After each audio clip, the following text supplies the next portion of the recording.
चांगुर तो एक मोहरा है, नेटवर्क तो बड़ा है। चांगुर अगर उत्तर प्रदेश में ऑपरेट कर रहा है, एक ज़िले में ऑपरेट कर रहा है, हो सकता है उसका इन्फ्लुएंस आस-पास के ज़िलों में हो। चांगुर जैसे एटलीस्ट 50 होंगे। छांगुर वो बदनुमा धब्बा है आशीष, हमारे आपके पॉलिटी के ऊपर, हमारे आपके समाज के ऊपर, और उसमें भी उदार दृष्टिकोण। छांगुर के प्रति जिन जिन ने उदारता दिखाई, उदासीनता दिखाई, वो भी छांगुर की तरफ बराबर के जिम्मेदार है। माँ बाप को जिसको तुम पैट्रियार्की कह रहे हो, बाप आदमी बहुत बड़ी गलती करती है कि आधे पेट रह करके और बिल्कुल अपने को एक तरीके से डिनाई करके कभी वेकेशन न लेना, कभी अपना इलाज न कराना, अपने लिए नए कपड़े न लेना, क्योंकि तुम कायदे से रहे। आज तुम कह रहे हो पैट्रियार्की, माय ओल्ड मैन, बाप को तुम कह रहे हो माय ओल्ड मैन। पोर्नोग्राफी कैसे देखोगे अगर कोई आ जाएगा?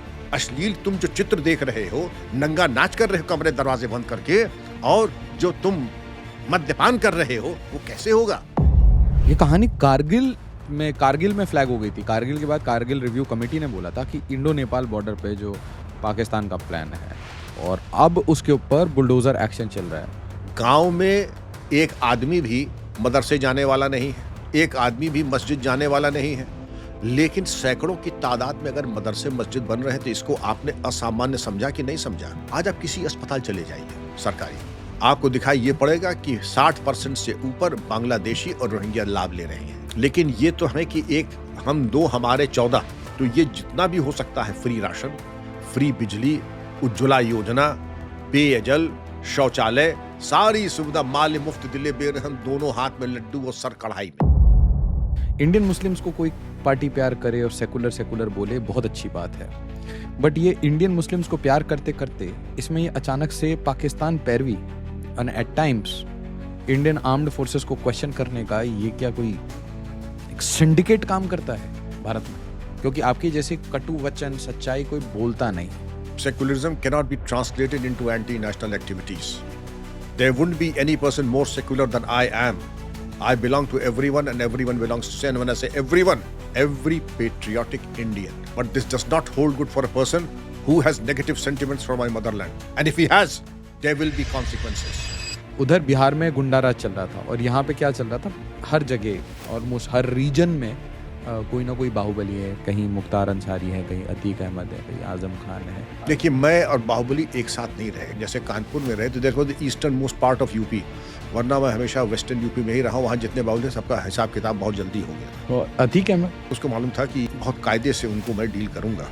कोई सिपाही गया बुलाने, सिपाही को पकड़ लिया, पुलिस के साथ भी, पुलिस उसकी खाल ऐसे उतारी जैसे मटन शॉप में बकरा टंगा रहता है। मुख्यमंत्री जी ने फोन किया कि तुम्हें हमारी कसम है, छोड़ दो अतीक भाई। डीजीपी विक्रम सिंह सर, आप इंडिया फर्स्ट पे आए, thank you so much sir. मैं बहुत नर्वस हूँ, I will be very honest. और मैंने 3-4 बार क्वेश्चंस बनाए, फिर मैंने सोचा let it be a free conversation. मैं अपने एज अ स्टूडेंट आपसे कुछ डाउट्स पूछूंगा, and please address it like an elder sir. Thank you so much sir. हृदय से आशीर्वाद आशीष बेटा। India first is the best. और यहाँ का आकर के ऐसा लग रहा है कि मैं स्टूडियो में नहीं, किसी मंदिर के प्रांगण में बैठा हूँ। Thank you. जो सात्विकता है और जो पॉजिटिव एनर्जी है, बहुत कम देखने को मिलती है। आपको आशीर्वाद। आप बिल्कुल बेखौफ हो करके जो प्रश्न आपको पूछने हैं आप पूछ सकते हैं, जिससे आप समझते हैं कि विद्यार्थियों का, यंग पेरेंट्स का, या किसी का भी लाभ हो सके। तो मैं जो भी मैंने जीवन में सीखा है, जो मेरे माता पिता ने सिखाया है, मैं कोशिश करूंगा कि आप तक और आपके सुधी दर्शकों तक जरूर पहुंचे। Thank you sir. सर, ये चांगुर बाबा, ये कहानी बहुत कम डिस्कस हुई। एक तो कुछ ऐसी स्टोरीज होती हैं जैसे शायद मेन स्ट्रीम मीडिया बहुत इग्नोर कर देती है, या फिर अगर आप उस पर वीडियो बना भी रहे हो तो उसे दबाने की कोशिश बहुत लोग करते हैं। तो ये चांगुर बाबा, ये कैसे चलता है? ये ऑर्गेनाइज्ड क्राइम, रैकेट्स, आपने तो सर इसे टॉप टू बॉटम स्कैन किया है। How it happens? आपने एक बहुत ज्वलंत प्रश्न किया है। और अपने पैर के नीचे अगर घास उग रही है तो इसकी जिम्मेदारी जिसके पैर के नीचे घास उग रही है उसकी है। मैं फिर कह रहा हूं, घास अकस्मात नहीं उग जाती है। अगर आपके पैर के नीचे घास उगी और आपने अनदेखा किया, तो इसका अभिप्राय और निष्कर्ष दो ही है, या तो आप हैं अव्वल दर्जे के, मैं कहूँगा नहीं आगे, कि आपको अपना काम नहीं आता है। ये तो काम इतना अच्छा आता है कि आपको दिखाई पड़ रहा है कि जो घास उग रही है, उसकी खेती हम कैसे कर सकें। दिखाई ये पड़ रहा है कि जो घास उगी उसकी खेती करने वालों बेकरारी में थाना सादुल्ला नगर, जिला उतरौला के पास बलरामपुर, वहां की जमीन पर आपने, पुलिस की जमीन पर आपने वहां पर एक एमएलए के नाम पट्टा कर दिया, भाई ने वहां पर मदरसा बना दिया। ऐसी बेहयाई तो मैंने सुनी ही नहीं थी। इतनी बेहयाई और बेशर्मी और इतना भ्रष्टाचार करने के लिए 100 बार डूब के मरना पड़ता है। मैंने ये भी सुना कि वहां का थाना अध्यक्ष, उसने इकौना स्टेडियम लखनऊ के बगल में कहीं 10 करोड़ 15 करोड़ की जमीन ली है, जो कि हैसियत 10 डीजीपी की भी नहीं होगी। तो छांगुर एक मिसाल है कि जेब में अगर 500 करोड़ हो, आप क्या क्या बेच देंगे। थाना बेच देंगे, देश बेच देंगे, समाज को बेच देंगे। और अभी भी आपने छांगुर को, जिसको फौज में कहते हैं to cut the head of the cobra, cobra को मार देना ही पर्याप्त नहीं होता है, कोबरा का सर काट दिया जाता है। वो किया नहीं आपने अभी। तो आप कह देंगे और क्या चाहेंगे, ईडी ने तो जब्त कर लिया। ईडी दूसरा विभाग है, आपने क्या क्या किया हमें ये बता दें।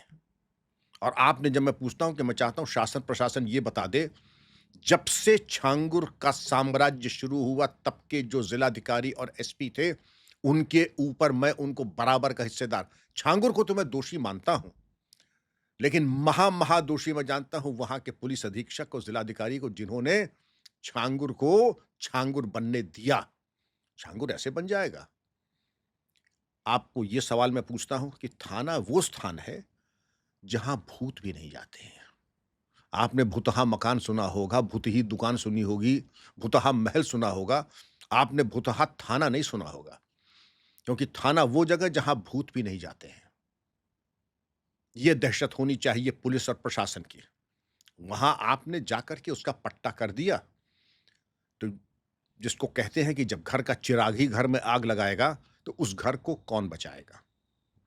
आपके सवाल के मैं 4 प्रश्न और 4 परामर्श उत्तर प्रदेश शासन को दूंगा। जब से छांगुर के खाते में करोड़ों रुपए आए और जब तक गिरफ्तारी हुई, जो डीएम एसपी थे और जिन जिन ने थाना सादुल्ला नगर का मुआयना किया, जिनके सामने सरकारी जमीन को बेशर्मी के साथ नीलाम किया गया, दूसरों को लिखाया गया, वो नीचे से लेके ऊपर तक, लेखपाल से लेकर के डीएम तक और चौकी इंचार्ज से लेकर के एसपी तक, मैं सबको जिम्मेदार मानता हूं। और अगर उनके ऊपर कार्रवाई नहीं हुई तो मैं शासन को भी जिम्मेदार मानता हूं। मैं बात बहुत बड़ी कह रहा हूं। शासन प्रशासन इसीलिए है, मैंने वो भी दिन देखा है आशीष, कि आईसीएस अफसर ने टीए बिल में 4 आना नाम सुना है, 25 पैसे, आज के 25 पैसे के गलती से उन्होंने ले लिया, तो उनको इस्तीफा देना पड़ा, क्योंकि आईसीएस में बर्खास्तगी नहीं होती थी। आईपीएस अफसर जापान ट्रेनिंग में गए, एक कैमरा लाए, कस्टम पे डिक्लेयर नहीं किया, बताइए क्या सजा मिली होगी, बर्खास्त कर दिए गए। आज ये देशद्रोह की कार्रवाई हो रही है हमारी नाक के नीचे। हमारी कर्तव्य के प्रति उदासीनता अथवा संलिप्तता अथवा दोनों अगर हो रही है और उसके परिणाम नहीं आ रहे हैं, तो जो भी न्याय की कुर्सी पे बैठा है, मैं उसको जिम्मेदार मानता हूं। आप कर्तव्य से च्युत हो चुके हैं, आपके अंदर ये नैतिक साहस नहीं है। तो क्या ये मान लूं कि 500 करोड़ में ये सब बिक चुके हैं? ना, आपके अंदर नैतिक साहस नहीं है। थाना अध्यक्ष की बात जो थी, जिसने 10-15 करोड़ की जमीन इकौना स्टेडियम लखनऊ में खरीदी, वो तो निर्लज्जता की पराकाष्ठा है। और ये अकर्मणता की पराकाष्ठा है आशीष, जब किसी डीएम एसपी ने, आपको क्या मजबूरी है, आपने गैंगस्टर एक्ट शायद अब तक कर दिया है, रासुका अब तक नहीं लगा है। यहां तो चाहिए कि तर्कस में जितने भी तीर हों, उन सब का प्रयोग करके आप इसको मिट्टी में मिला दें। जैसे to cut the head of the cobra और सिगरेट का बट जैसे बूट के नीचे रखकर रगड़ देना चाहिए था, आपको कर देना चाहिए था। इनके सारे मंसूबे, और जिस तरीके के ये जाकर के न्यायालय के सामने कह रहे थे मैं बेगुनाह हूं, अभी बोली निकल रही है तुम्हारी छांगुर। इसने जो पाप किया है वो सामान्य पाप है। देशद्रोह, गलत पैसा आना, धर्म परिवर्तन, सरकारी जमीन पे कब्जा, अट्टालिकाएं बना लेना, जबरन लव जिहाद करा करके धर्मांतरण कराना, इसके ऊपर तो इतने मुकदमे जबरन धर्मांतरण कराने में आपको मालूम हो आजीवन कारावास का प्राविधान है, लाइफ इम्प्रिजनमेंट। लाइफ इम्प्रिजनमेंट का मतलब ये नहीं है कि 14 साल और नेक चलनी के 4 साल निकाल दें तो 8-9 साल में मुक्त हो जाए ना। अंतिम संस्कार सलाख के पीछे होने चाहिए। और मैं सोच रहा हूं कि धर्मांतरण की फैक्ट्री को बंद करने के लिए एक धर्मांतरण कमीशन बनना चाहिए। प्रत्येक केस और उसके इन्वेस्टिगेटर्स उसी कमीशन के पास होने चाहिए।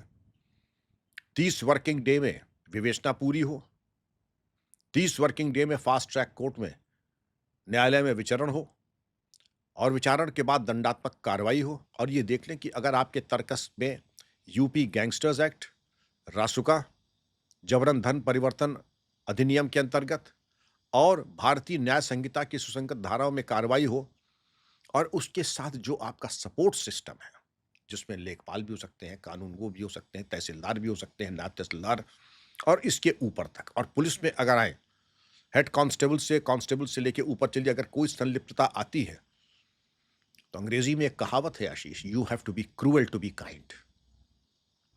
और अनुच्छेद 311 संविधान के अंतर्गत इसीलिए बना हुआ है डिसमिसल, जनहित में उनको सेवा मुक्त करें।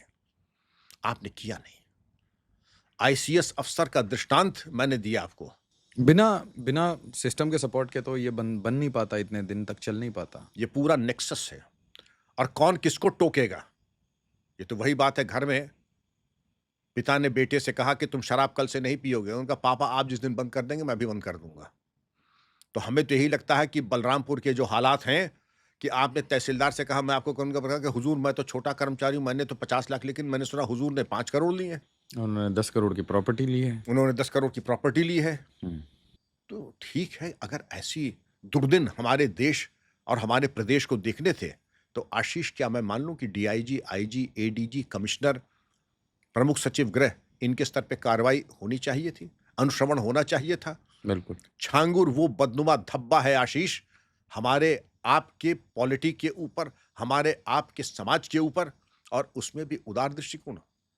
छांगुर के प्रति जिन जिन ने उदारता दिखाई, उदासीनता दिखाई, वो भी छांगुर की तरफ बराबर के जिम्मेदार हैं। मैं फिर कह रहा हूं, क्योंकि जब छांगुर की बात चलती है तो मेरे पास बहुत लोग आके कहते हैं कि साहब आपने बहुत कटु वचन कहे हैं। उनका मैं यहां लोकप्रियता लूटने के लिए नहीं आया हूं, न मुझे लोकप्रियता आपकी चाहिए, न मैं आपके मुस्कुराहटों का मोहताज हूं।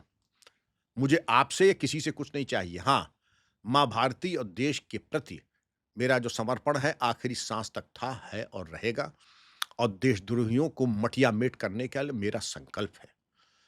और उसके चलते अगर मेरी मौत आज हो जाती है तो मुझे स्वीकार है। हाँ सर। आशीष, मैं ये चाहूंगा कि जिन लोगों ने उदार दृष्टिकोण अपनाया है उनके विरुद्ध भी ऐतिहासिक कार्रवाई हो। सर, चांगुर तो एक मोहरा है, नेटवर्क तो बड़ा है। चांगुर अगर उत्तर प्रदेश में ऑपरेट कर रहा है, एक जिले में ऑपरेट कर रहा है, हो सकता है उसका इन्फ्लुएंस आसपास के जिलों में हो। चांगुर जैसे एटलीस्ट 50 होंगे जो उत्तर प्रदेश में हो, 50 होंगे जो नेपाल के बॉर्डर एरिया में हों, कुछ बिहार में होंगे। तो आपको नहीं लगता कि सर ये जो सऊदी या कतर फंडेड ये जो चलता है, ये मशीनरी चलती है, इसमें एक डीपर नेटवर्क निकल सकता है? क्योंकि मुझे ऐसा लगा था कि चांगुर बाबा पकड़े जाने के बाद कंटिन्यूअस एक लड़ी पकड़ी जाएगी, बट वो बात दब गई। आपके इस सवाल में 10 सवाल छुपे हुए हैं। शुरुआत से शुरू कीजिए। बलरामपुर के तत्कालीन जिलाधिकारी Arvind Singh, IIT topper, IIM topper, 150 पन्ने की रिपोर्ट दी है। या तो आप कह दें कि रिपोर्ट बिल्कुल झूठी है और अरविंद सिंह को सस्पेंड और कर दें और कार्रवाई करें प्रशासनिक।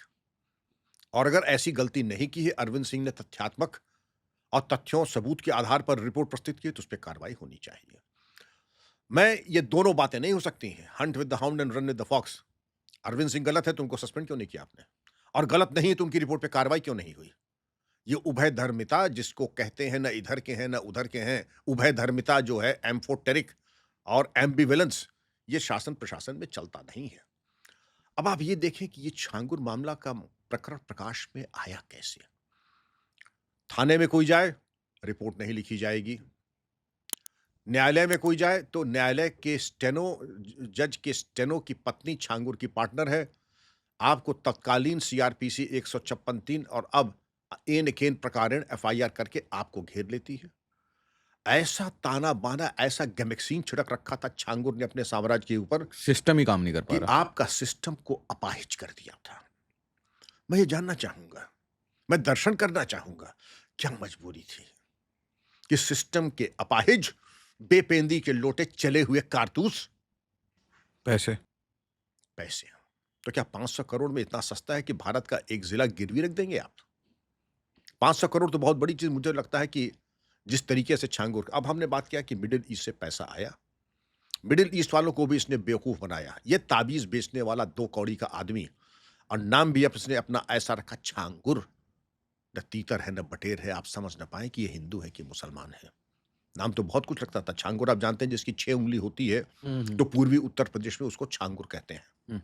कोई बड़ी बात नहीं है। लेकिन जो इतना ऊंचा ओहदा 500 करोड़ में खेल रहा है, उसकी भाव-भंगिमा अगर आप देखें, आप ये नहीं कह सकते हैं कि ये हिंदू है, मुसलमान है, कबीरपंथी है, कम्युनिस्ट है, क्या है? आपने नोटिस किया होगा।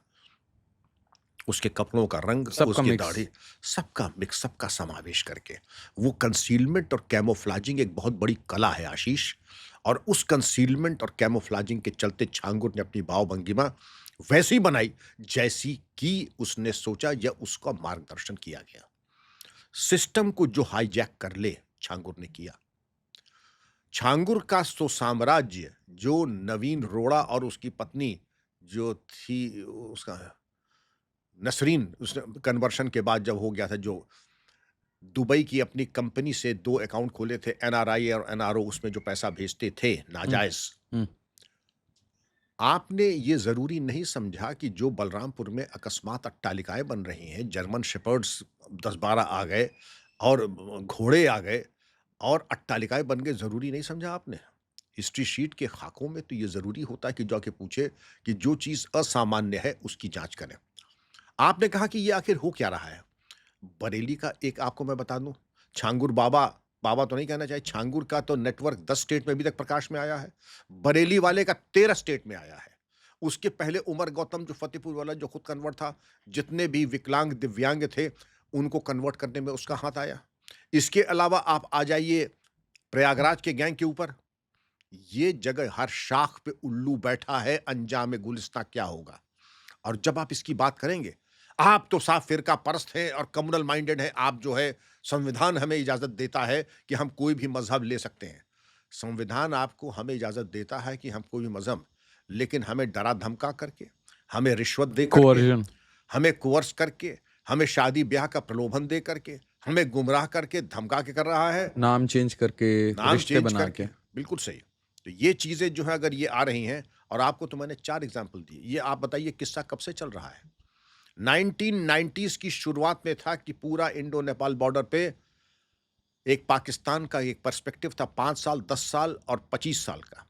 तो वहां पर मदरसे और इनके पूजा स्थल बनने शुरू हो गए। इस पे मैं बिल्कुल आ रहा था। ये सर आपने जो इश्यू रेज किया है, प्रकाश सिंह सर से भी मैंने ये पूछा, तो उन्होंने बोला ये कहानी कारगिल में फ्लैग हो गई थी। कारगिल के बाद कारगिल रिव्यू कमेटी ने बोला था कि इंडो नेपाल बॉर्डर पे जो पाकिस्तान का प्लान है, और अब उसके ऊपर बुलडोजर एक्शन चल रहा है।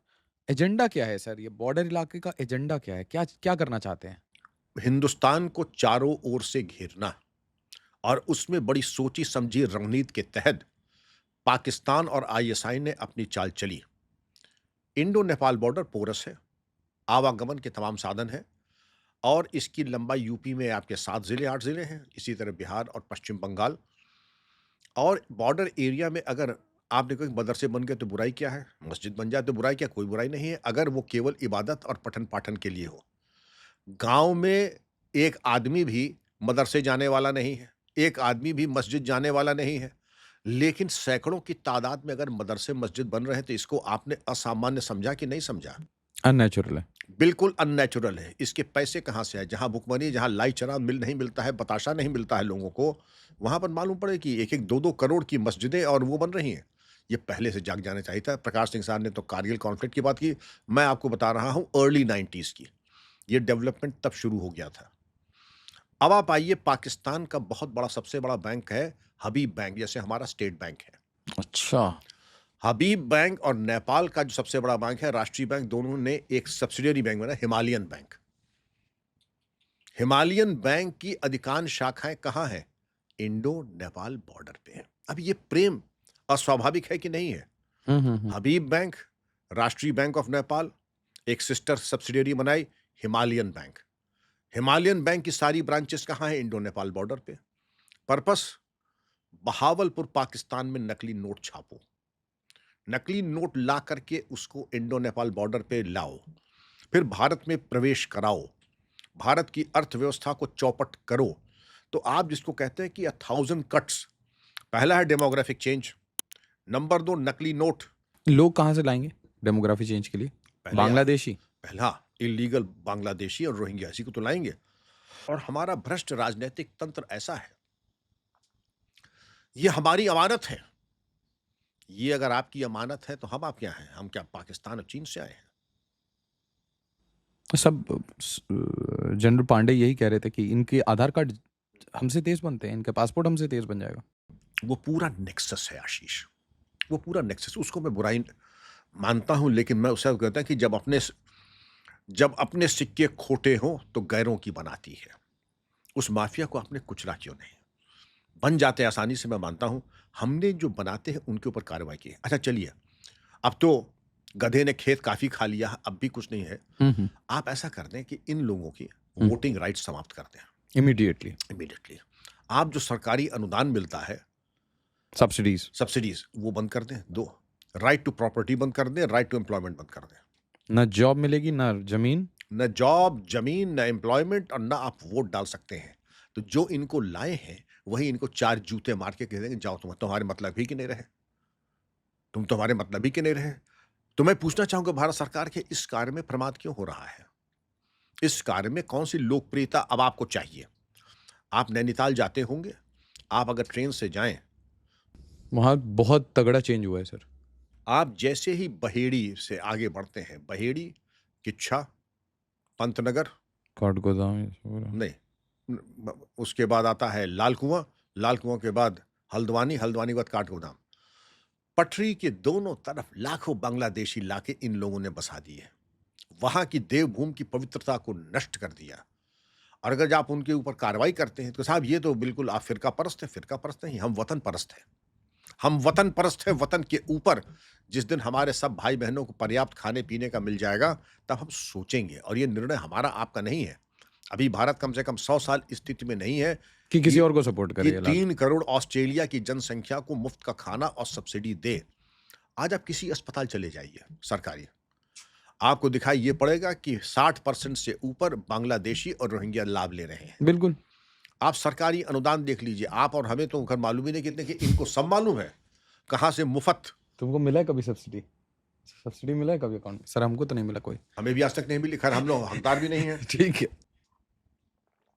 लेकिन हम ये कर सकते जब हैं। यूपीएससी प्रिपरेशन कर रहे थे तब तो कुछ मिल जानी चाहिए थी सर। बिल्कुल तब तो मिलनी चाहिए। जॉबलेस थे। तब जॉबलेस थे, आपको मिलना चाहिए था। लेकिन आपने जैसे प्रधानमंत्री के आह्वान पर कि जो लोग साधन संपन्न हैं वो कृपया सब्सिडी सरेंडर कर दें, आपने, हमने सरेंडर कर दी गैस वाली सब्सिडी, सब कुछ। लेकिन ये तो है कि एक हम 2 हमारे 14, तो ये जितना भी हो सकता है, फ्री राशन, फ्री बिजली, उज्ज्वला योजना, पेयजल, शौचालय, सारी सुविधा माल मुफ्त दिले बेर, हम दोनों हाथ में लड्डू और सर कढ़ाई में। और हिमालयन किसके बैंक कॉस्ट से में? जी, और हिमालयन बैंक से हिमालयन बैंक से जब आप आते हैं, नकली नोट पाकिस्तान ने जो मशीन थी अब्दुल करीम तेलगी की, नासिक सिक्योरिटी प्रेस की, वो नीलाम में खरीद करके उसने बहावलपुर भिजवाई, बहावलपुर में प्रिंटिंग प्रेस लगवाया, और जो डाई हमारे नोट छापता था वही डाई मंगा करके बहावलपुर में नकली नोटबंदी की बड़ी आलोचना हुई। अरे साहब बड़ा गलत हो रहा, क्योंकि उसमें डीप स्टेट का ज्यादा इंटरेस्ट था। भाई ये तो मेरे पास भी 25-30 करोड़ वो होंगे 2000 के, तब तो मुझे पीड़ा होगी। और या फिर मेरे भी उसमें पत्ती हो, राजनीतिक लाभ हो, राजनीतिक कुछ हमें जो है लाभ हो रहा हो, तभी तो हम नोटबंदी का विरोध करेंगे। ये तो नहीं है कि हम लाइन में खड़े थे, हमें हार्ट अटैक हो गया। लोग कहते थे किसी एक आदमी की भी मौत अनुचित है, नहीं होनी चाहिए। लेकिन राष्ट्र हित में आपने ये देखा कि हमारे देश में रोड एक्सीडेंट्स में एक सामान्य हत्या हत्या से तिगुनी ज्यादा मौतें रोड जी एक्सीडेंट में होती हैं, जी तो उसके बारे में हमारी बंगाल वाली दीदी या और लोग कुछ कहेंगे? ये सारी पीड़ा यहीं पर है कि नोटबंदी में ऐसा ना हो कि पाकिस्तान हमारा उसके उसके उसके पास जो माल पहुंच रहा है उसमें कोई कमी आ जाए। उन्होंने तो जब बांग्लादेश में समस्या हुई तो दीदी महोदया ने यहां तक कहा था कि तुम्हें वहां तकलीफ हो तो तुम यहां जो, तो बंगला वालों ने इनको 50 धमकी दी कि तुम अपना संभालो, बांग्लादेश के बारे में चर्चा करने की जरूरत नहीं है। इसी तरह नैनीताल में जहां भी बता दूं, जो सत्ता लोलुप, भ्रष्ट, अकर्मण्य, देशद्रोही, मैं फिर कह रहा हूं, सत्ता लोलुप, देशद्रोही, स्वार्थ सिद्धि करने में क्योंकि मैं हारूं या जीतूं, मेरा देश नहीं, मेरा देश हारे या जीते, मैं हमेशा जीतता रहूं, ऐसे स्वार्थ सिद्धि वाले राजनेताओं ने ला करके इनको बसाया है गली गली। और आईएसआई का अगला प्लान ये था कि जब हिमालयन बैंक यहां आ जाए, यहां पर कम से कम 3 करोड़ भारत में आ जाए, तो कुछ जिले आप चिन्हित कर लें। जैसे उत्तर प्रदेश में आपने बलरामपुर चिन्हित किया, आपने प्रयागराज चिन्हित किया, लखनऊ चिन्हित किया, मेरठ चिन्हित, यहां पर करीब 50,000 रोहिंग्याज और बांग्लादेशी लाके बसा दीजिए, जिससे कि जब एमएलए का इलेक्शन हो तो आपके पास इतनी सीटें आ जाए कि सरकार के फॉर्मेशन में आपका योगदान हो जाए। फिर आप गवर्नेंस में आ गए। आप समझ रहे हैं, ये 5 साल, 10 साल, 15 साल का प्रोग्राम था, अभी आप 15वें साल में चल रहे हैं। 15वें साल में चल रहे हैं। अब पेड़ जो है फलदार हो चुका है, अब फल खाने का समय आ गया है। मैं चमन में चाहे जहां रहूं, मेरा हक है फसले बहार पर। लेकिन बाहर आने के पहले कुछ ऐसे घटनाक्रम हुए कि ऐसा जलजला आया कि इनका बाग अब उजड़ने की कगार पे आ गया है। और मैं चाहूंगा कि जो अब बाग के तरफ रहम या दर्द भरी नजरें देख रहे हैं, उनको भी इसी के साथ तबाह कर देना चाहिए। देश कुर्बानी मांग रहा है। देश उभयधर्मी और सत्ता लोलुप नेताओं के लिए कोई स्थान नहीं है। बिल्कुल नहीं है सर। आशीष, मेरी तो कट गई। आप लोग अगर नहीं जागे तो आप लोग भोगेंगे। इससे पहले कि ये बात आए, देश को जाग करके इनको मिट्टी में मिलाना जरूरी है। ऐसे स्वार्थ जो बहुत ज्यादा बोलते हैं रोहिंग्यास के पक्ष में, नाजायज बांग्लादेशियों के पक्ष में, एंटी सीएए और एनआरसी के विरोध में, आपको उनको चिन्हित करके अछूत बना देना चाहिए। सर, इनको पॉलिटिकल स्पेस क्यों दिया जाता है? मैंने ऐसे बहुत सारे नेता देखे और उत्तर प्रदेश से ही देखे। मैं आपको कुछ एज अ स्टूडेंट सर, मैं एक साइड में वेस्टर्न उत्तर प्रदेश में आजम खान दिखते हैं, और आप इसी बेल्ट में आगे जाते जाएंगे तो सिवान में आपको AK-47 पाकिस्तान ऑर्डिनेंस फैक्ट्री का मिल जाएगा। और ये जो पूरे बेल्ट है, इसके जस्ट पड़ोस में आप कह रहे हैं हिमालयन बैंक है। तो ये क्या पूरा एक नेक्सस है? उसके अलावा इंडियन मुस्लिम्स को कोई पार्टी प्यार करे और सेकुलर सेकुलर बोले, बहुत अच्छी बात है, बट ये इंडियन मुस्लिम्स को प्यार करते करते इसमें ये अचानक से पाकिस्तान पैरवी and at times Indian armed forces को क्वेश्चन करने का, ये क्या कोई एक सिंडिकेट काम करता है भारत में? क्योंकि आपके जैसे कटु वचन, सच्चाई कोई बोलता नहीं है। मैं आपसे 4 बातें पूछ रहा हूं। मुसलमान हमारी 2 आंखें हैं, एक हिंदू एक मुसलमान है। मुसलमान हमारे भाई हैं। डन। उनका स्वतंत्रता संग्राम में, देश प्रेम में एपीजे अब्दुल कलाम, हवलदार अब्दुल हमीद, परमवीर चक्र होल्डर की जितनी भी प्रशंसा और नमन किया जाए वो कम होगा। जी हम पाकिस्तान की बात कर लें, पाकिस्तान परिस्थिति की बात कर लें। जी पाकिस्तान जिंदाबाद कहने वालों को सदन में कर्नाटक में जैसे अगर आपके सामने उदाहरण आए, आपकी क्या मजबूरी है? कौन सा आपका प्रेम ऐसा है? आप किसकी तुष्टीकरण कर रहे हैं कि पाकिस्तान जिंदाबाद किए आपका काम पूरा नहीं होगा? क्या भारत रत्न एपीजे अब्दुल कलाम से कभी आप उम्मीद भी कर सकते थे कि ऐसी अशोभनीय बात वो सोच सकें? हमारे तो पिता तुल्य है। हवलदार अब्दुल हमीद अमर शहीद हमारे पिता तुल्य है। ब्रिगेडियर उस्मान हमारे पिता तुल्य है। उनकी शहादत को याद कीजिए, पाकिस्तान को याद करने की जरूरत नहीं है। बेहतर होगा कि देश प्रेमी, लेकिन भारत रत्न एपीजे अब्दुल कलाम के जनाजे में कितने लोग गए थे आप बताइए? और कश्मीर के चरमपंथी उसकी जनाजे में कितने लोग गए थे? आप मिलान कर लीजिए तो आपको रुख मालूम पड़ जाएगा हवा किस तरफ बह रही थी। ऐसे तुष्टीकरण वालों को एक सबक सिखाने का समय है, क्योंकि ये देश चलेगा संविधान से, तुष्टीकरण से नहीं चलेगा। और तुष्टीकरण जो कर रहे हैं उनको नेम एंड शेम करने की जरूरत है। नेम एंड शेम करने की एब्सोल्यूट जरूरत है। एब्सोल्यूट जरूरत है नेम और शेम करने की। मैं और वही जो तो इनको सॉफ्टली बचाते हैं, मैंने एक और पैटर्न देखा है कि how to defend them is to do a soft hit on the opposite side. आप सामने को हिट करते रहो, हिट करते रहो, हिट करते रहो। ये सॉफ्ट हिट तो आपने आपका शब्दों का मैं फिलॉसफी से और आपकी रीजनिंग से तो सहमत हूँ। लेकिन ये सॉफ्ट नहीं, ये they can go to any absurd lengths. मैं तो किसी पार्टी में हूँ नहीं हम्म। और ना मुझे किसी से कुछ प्राप्त करना है। लेकिन आप छोड़ दीजिए, मैं तो बड़ा छोटा आदमी हूँ। आप कोर्ट में चले जाएँ, आपका हमारा कोई मैटर होगा, महीनों दशकों लग जाएँगे और हमारे आपका शायद सामर्थ्य भी ना हो कि वो वकील जो बात करने का 10 लाख 15 लाख लेता है, केस का नहीं, बात करने का 10-15 लाख लेता है, क्या हम उसको हायर करवाएँ? अफोर्ड कर सकते हैं? नहीं। नहीं कर सकते हैं। इनके यहाँ पूरी बैटरी आ जाती है। एक की नहीं, दसियों आ जाते हैं, जिनका नाम लीजिए सीए हुज़। पे शर्जिल इमाम अभी जैसे बहुत जी, और उनके लिए सिलीगुड़ी पे बोला सर। सिलीगुड़ी ये चिकन स्टेक बोलना के ऊपर। मतलब, सर एक तो होता है सोचना, एक होता है इसकी पब्लिकली बोलना, लोगों को उकसाना कि हम अगर यहाँ बैठ जाएं 5 लाख लोग तो ऐसा कर देंगे, वैसा कर देंगे। ये माइंडसेट के बाद भी हम यहाँ बोल रहे हैं कि इसको बेल मिल जाना चाहिए, बेल मिल जाना चाहिए, बिल्कुल नहीं फ्री मिलना स्पीच। चाहिए। साँप को दूध पिलाने का कोई औचित्य नहीं है। जो लोग इस तरह के तत्वों के उदार दृष्टिकोण अपना रहे हैं, या तो उन्होंने अपने बच्चों को भेज दिया होगा यूरोप और अमेरिका और यहाँ से माल बेच के जा रहे हैं। लेकिन जिसका एक भी बच्चा या परिवार का इष्ट मित्र प्रिय अगर है, तो इस तरफ सोचना भी गुनाह और पाप है। लेकिन ऐसे जितने लोग अगर आप गौर करें, उन्होंने संपत्तियां दुबई में और अमेरिका में बना ली हैं, नागरिकता ले ली है। वो इंडिया के फ्यूचर में इन्वेस्ट नहीं कर रहे, उन्होंने अपनी लाइफ सेट कर दी है यहाँ से पैसा कमा के और बाहर बच्चों को सेट कर। जैसे कई यूट्यूबर्स हैं, यूरोप में बैठे हैं जी। और भौंकते रहते हैं जी। और उनकी भौंक जो है, आप आप देखेंगे राष्ट्र विरोधी तत्वों के पक्ष में होती है और भारत के विरोध में होती है। तो ये भौंकने वाले जो होते हैं, जैसे मैं कई शोज पे जाता हूँ, कई चैनल पे जाता हूँ, तो ये भौंकने वाले अक्सर कहते हैं डीआईजी डीजी विक्रम सिंह साहब काबिल एहतराम है, लेकिन दहशतगर्दी के नाम पर वो हम लोगों को ब्लैकमेल करते हैं। तो बताइए विक्रम सिंह इसका क्या जवाब दें? मैंने तो यही कहा, देखिए मेरे लिए मेरा कोई जाति दुश्मन नहीं है, लेकिन जो मेरी मातृभूमि का दुश्मन है वो मेरा जाति दुश्मन है। मैं उनका दुश्मन था, हूं और सारी जिंदगी रहूंगा। अब प्राणों की आहुति भी देनी पड़े तो मैं पीछे नहीं हटूंगा। मेरे कोई ऐसा कोई रुचि नहीं है कि मैं किसी को फ्रेम करूं, लेकिन किसी ने अगर कुदृष्टि उठाई भारत के ऊपर, भारत के ऊपर, तो ये मान के चलिए दोनों अब नहीं रहेंगे, या तो वो रहेगा या मैं रहूंगा, दोनों अब नहीं रह पाएंगे।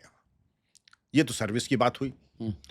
रिटायरमेंट के बाद उसको अपोज करना, उसके पक्षधरों का विरोध करना, ये मेरा कर्तव्य है।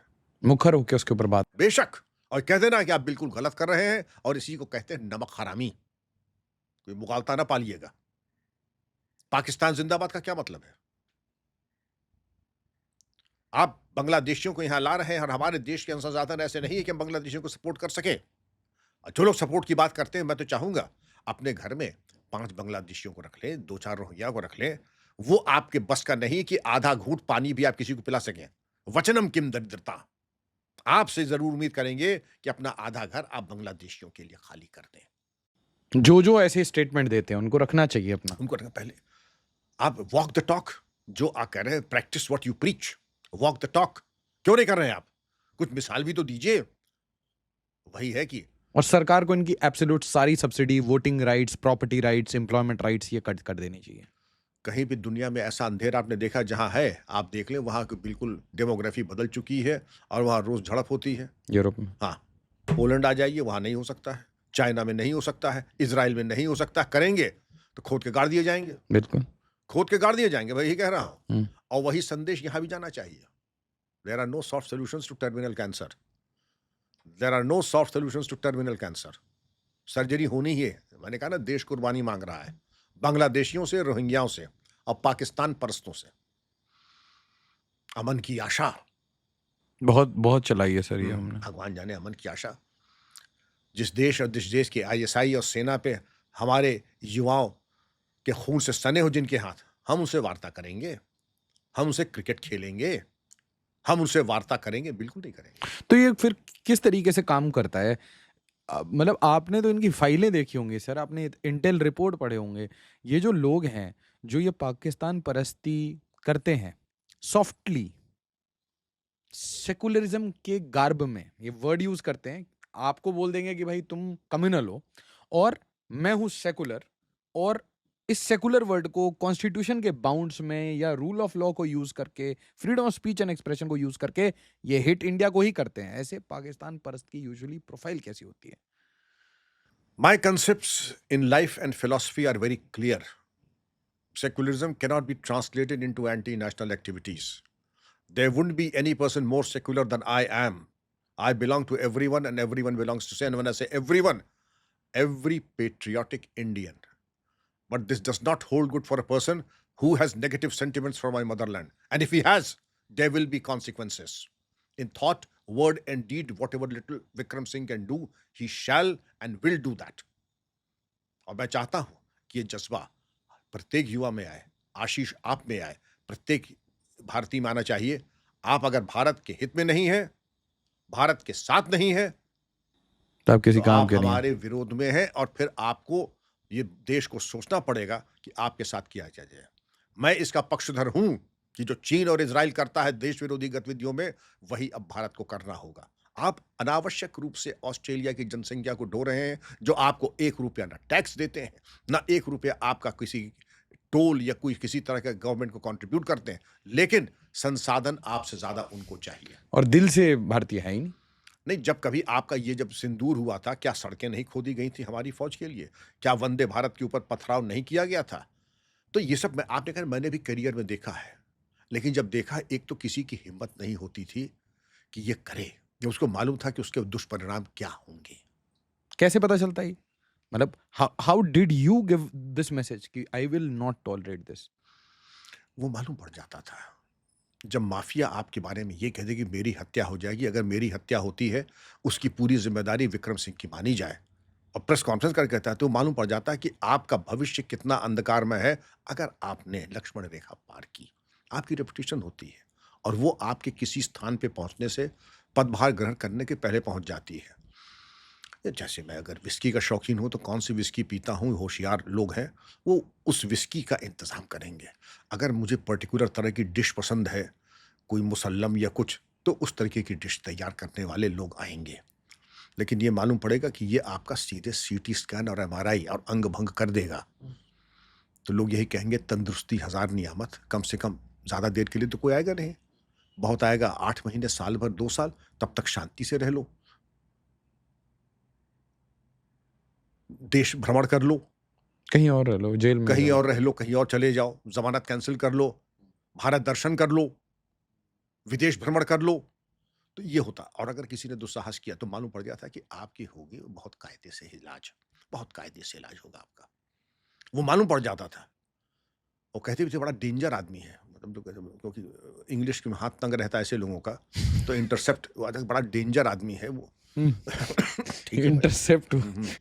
तो बड़ा डेंजर आदमी है। हाँ, जैसे वो चीज़ें होती, कुछ प्रसाद तैयार किए जाते हैं कि पहला पैकेज ये है, देश विरोधी तत्व ये है कि जिसने अपमान किया भारत का, तिरंगे का, देश का, उसका पैकेज तैयार है। दूसरा पैकेज तैयार है कि अगर आपने लड़की के मुंह पे तेजाब फेंका या आप संगठित तरीके से आप ये ऐसा कोई काम कर रहे हैं, तो जो प्रसाद में यही होता है। हमारी नेपाल बॉर्डर पे एक बात कट गई थी सर आपकी। I am so sorry. वो सर 15 साल का आपने प्रोजेक्ट बताया। आगे के 25 साल 25 साल 15 साल तक हो गया था। 15 साल हो गए, 15 साल से आगे का हो गया है। डेमोग्राफी चेंज, वहां पर धर्मस्थल बन चुके पहले 5 साल में, लोगों को लाके बसाया 5 साल, 10 साल पूरे हुए। अब आप अलमबरदार की यहाँ पर जो है इज्तिमा होगा, कन्वर्शंस होंगे। ये थर्ड फेज है जो छांगुर ने किया बलरामपुर में, वो भी नेपाल बॉर्डर पे है। ये थर्ड फेज है। और उसके बाद ये होता है कि एंटी नेशनल एक्टिविटी शुरू कर देना। मिर्जा दिलशाद बेग भी गोरखपुर के थे, नेपाल पहुंच गए। नेपाल पहुंच गए और वहां पर राजनीति में सक्रिय हो गए। और नेपाल एक लॉन्चिंग पैड है आईएसआई का। आपको याद है अब्दुल करीम टुंडा जो बमबाज था, वो वाया नेपाल आया। मिर्जा दिलशाद बेग सारी कटी हुई गाड़ी जो हिंदुस्तान की गाड़ी चोरी की जाती थी, उनको कटवा करके कैनिबलाइज करता था या वहीं पर बेच देता था। वहाँ का बहुत बड़ा नेता हो गया, डिप्टी स्पीकर वगैरह शायद हो गया था। अब बोया पेड़ बबूल का तो आम तो निकलेगा नहीं। हम्म, मालूम पड़ा कि एक दिन वो कहीं जा रहे थे और किसी ने जाके अननोन गनमैन ने जाके उनको चिटका दिया। नेपाल में। हाँ, नेपाल में। अब मिर्जा दिलशाद बेग जो करेंगे उसे भरेंगे। अब कुछ बेईमान धूर्त लोग उसकी शक की सुई इधर उधर कर रहे थे। वो शक की सुई क्या, अपने कर्मों को देखो। शक की सुई इधर उधर करने से क्या फायदा होगा। और अभी तो अननोन गनमैन ने 1 या 2 ही डिस्चार्ज किए हैं। और जैसे तुम्हारे कर्म है तो क्या जो कनाडा में हुआ और जो अमेरिका में हुआ, पन्नू भी यही कहता है कि इसमें साहब अननोन गनमैन जो है वो इन्होंने भेजा, उन्होंने भेजा। अरे अपने कर्मों को देखो। तुम्हारे ऐसे लोगों के 1000 दुश्मन होते हैं।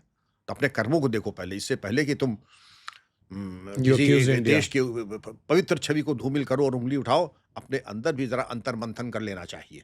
तो अब 15 साल के बाद अब आपने देखा कि इसके आगे क्या होगा। यहाँ पर कॉन्स्टिट्यूएंसीज बना करके यहाँ पर जिताऊ सीट के ऊपर इतने कर लो कि कम से कम उन स्टेट असेंबलीज में, चाहे बिहार हो चाहे यूपी हो, एक मेजॉरिटी बन जाए जिससे कि गवर्नमेंट फॉर्मेशन में या तो तुम्हारा भागीदारी हो या तुम्हारा कंट्रीब्यूशन हो गवर्नेंस में। तो ये अगली स्टेज है। और उसके बाद तो खैर खुला खेल फर्रुखाबादी जो आप देख रहे हैं कुछ स्टेट्स में, कि उसके बाद जो ये है कि ये हमारी अमानत है और ये तुम्हारी अमानत है, तो हम जो भारत के सिटीजन है वो क्या है। चलिए, एक अजीब है क्वेश्चन। तो क्या plan second partition of India है? दबी जबान से लोग कभी कभी कुछ कहने लगते हैं, लेकिन पार्टीशन तो एक बार होता है। पहले आपने जो पार्टीशन किया है आप उसको तो पूरा कर लीजिए। वो हुआ है अभी ने पार्टीशन? कहा हुआ पार्टीशन, जो पहला पार्टीशन हुआ था वो भी कहाँ पूरा हुआ। आपके घर में 2 भाई हैं, 2 भाई में पार्टीशन हुआ, तो आप देखेंगे पार्टीशन के बाद भाई आपका रास्ता अलग है, मेरा रास्ता अलग है। यही तो कहेंगे। ये तो कहेंगे भाई आपका तो रास्ता अलग है, लेकिन हम जब चाहें आपकी छाती पे मूंग दल सकते हैं। ये प्रॉब्लम है। ये दोहरा मापदंड नहीं चलने वाला है। जो भारत के हैं, जो भारतीय थे, जो भारतीय हो चुके हैं, हिंदू हो, मुसलमान हो, सिख हो, वो सब भारतीय हैं। लेकिन नींद हमारे, ख्वाब तुम्हारे। रहो भारत में, खाओ भारत का, गुणगान गाओ पाकिस्तान का। ये तो नहीं होने वाला है। और बांग्लादेश और रोहिंग्या का तो बिल्कुल ही नहीं होने वाला है। और वो हिंदू और वो भारतीय जो पाकिस्तान परस्ती, पाकिस्तान के क्रिकेट मैच के बिना जो जीवित नहीं रह सकते हैं, जो मेहदी हसन के गजल के बिना जिनका सवेरा नहीं हो सकता है, जो बाथरूम नहीं जा सकते हैं, जो गुलाम अली की गजल सुने बिना जिनकी रूमानियत जिंदगी की पूरी नहीं होती है, वो जाए वहीं बजाए और जाकर के सुने पाकिस्तान, रावलपिंडी, बहावलपुर में। ऐसे लोगों का कोई स्थान भारत में नहीं है। क्या हमारे यहाँ गजल सिंगर कम है, जगजीत सिंह, चित्रा सिंह कम है, तलत महमूद कम है? बाकी दुनिया बेकार पड़ गई क्या? बाकी दुनिया बेकार, कोई पाकिस्तानी नहीं है। पाकिस्तान की जिस दिन मोहर लग जाएगी, हमारे मोहम्मद रफी से ज्यादा अच्छा कोई कलाकार हो तो बता दें, तलत महमूद से अच्छा कोई कलाकार हो तो बता दें। लेकिन जो मजा गुलाम अली, नुसरत फतेह अली खां, आबिदा, आतिफ असलम, इनमें जो है वो किसी पाकिस्तानी प्लेस में जो मजा है वो हमारे प्लेस में थोड़ी आएगा। ये ऐसा होता है दिमागी दिवालियापन कि उनकी चप्पल भी जो है हमारे मसनद से अच्छी है। तो ऐसे लोगों का मैं क्या चर्चा करूं। अच्छा ये बताइए सर, ये जनरली ऐसे लोग लेफ्ट ओरिएंटेड क्यों होते हैं? ये भी नहीं समझ आया। ये आपने गहरा सवाल किया है। जनरली ऐसे मेरे अपने पास राइट भी तो हो सकते हैं। अपना कुछ कहने के लिए है नहीं। मैं कैसे बड़ा बनूं? मेरा बड़ा होने का एक ही है कि बहुसंख्यकों को मैं गरियाऊं। अरे साहब बहुत सेक्युलर है। मैं हर ऐसे गलत एक्शन का, सीए का विरोध करूं, एनआरसी का विरोध करूं, शर्जिल इमाम की तारीफ करूं और इस तरीके के तत्वों का नहीं साहब, उनके साथ बड़ा अन्याय हो रहा है। जैसे अफजल गुरु, मकबूल मकबूल भट्ट के अफजल, हम शर्मिंदा है तुम्हारे तुम्हारे कातिल जिंदा है। तुम्हारे ऐसे दोगले, ये तुम अपने माँ बाप के जब मातृभूमि के नहीं हुए तो तुम अफजल गुरु के जूते जो है उसको मढ़वा करके अपने यहाँ टांगो, उसकी आरती उतारो। मेरा परामर्श ये होगा, गले पे लटकाओ, गले पे लटकाओ। लेकिन तुम्हारे लोगों का स्थान पागल खाने में यहाँ नहीं है। अब हमारे पास खुद बड़ा अपने को कहने के लिए कुछ नहीं है, तो मैं महान कैसे बन सकता हूं? बहुसंख्यकों को गाली देना, शर्जिल इमाम की बड़ाई करना, और ये अफजल हम शर्मिंदा है, हाफिज जी उसामा जी, अरे जो अपने बाप के आगे जी नहीं लगाए तो उसामा जी और हाफिज जी, ये इसीलिए क्योंकि हमारे पास अपना बड़ा होने का नहीं, तो ये तरीका होता है कि साहब ये बहुत अक़लियत पसंद है, कितनी इज़्ज़त और एहतराम से पेश आते हैं कि उनको भी जी कहते हैं। ये वो नहीं जानते कि अपने माँ-बाप के आगे ये जी नहीं लगाएँगे, ये खोटे सिक्के जो हैं। अब आशीष जी हम आते हैं इधर दूसरी बात पे, कि ये हमको आखिर ये बिल्ला और ये तमगा धर्मनिरपेक्षता का अगर हम पहन लेते हैं, हमको कुछ करना तो है नहीं, किताब लिखनी नहीं है, स्वाध्याय करना नहीं है, किसी के इम्तिहान में पढ़ना नहीं है, 4 गाली शंकराचार्य को दे दीजिए, वाह, वाह, वाह! कितने साहब जो है धर्मनिरपेक्ष हैं। 4 गाली कांवड़ वालों को दे दीजिए, 4 गाली आप योगी जी को दे दीजिए, 4 गाली मोए आप हो गए साहब धर्मनिरपेक्षता की चलती-फिरती मूर्ति, चलते-फिरते अलंबरदार।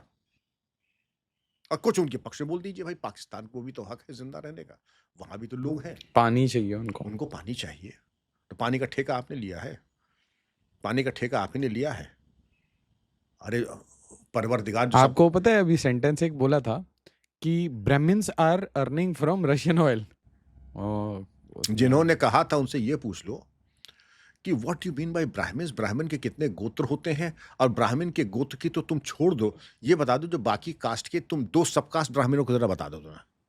उसके बाद कुछ लोग इंडिया में उसको कह रहे हैं कि मतलब उसको जस्टिफाई कर रहे हैं कि he did not meant Brahmin, he was essentially referring to the elite Indians. मैंने कहा अरे भाई, Why should you be a spokesman for every third rater who speaks out of turn and puts his foot in his mouth?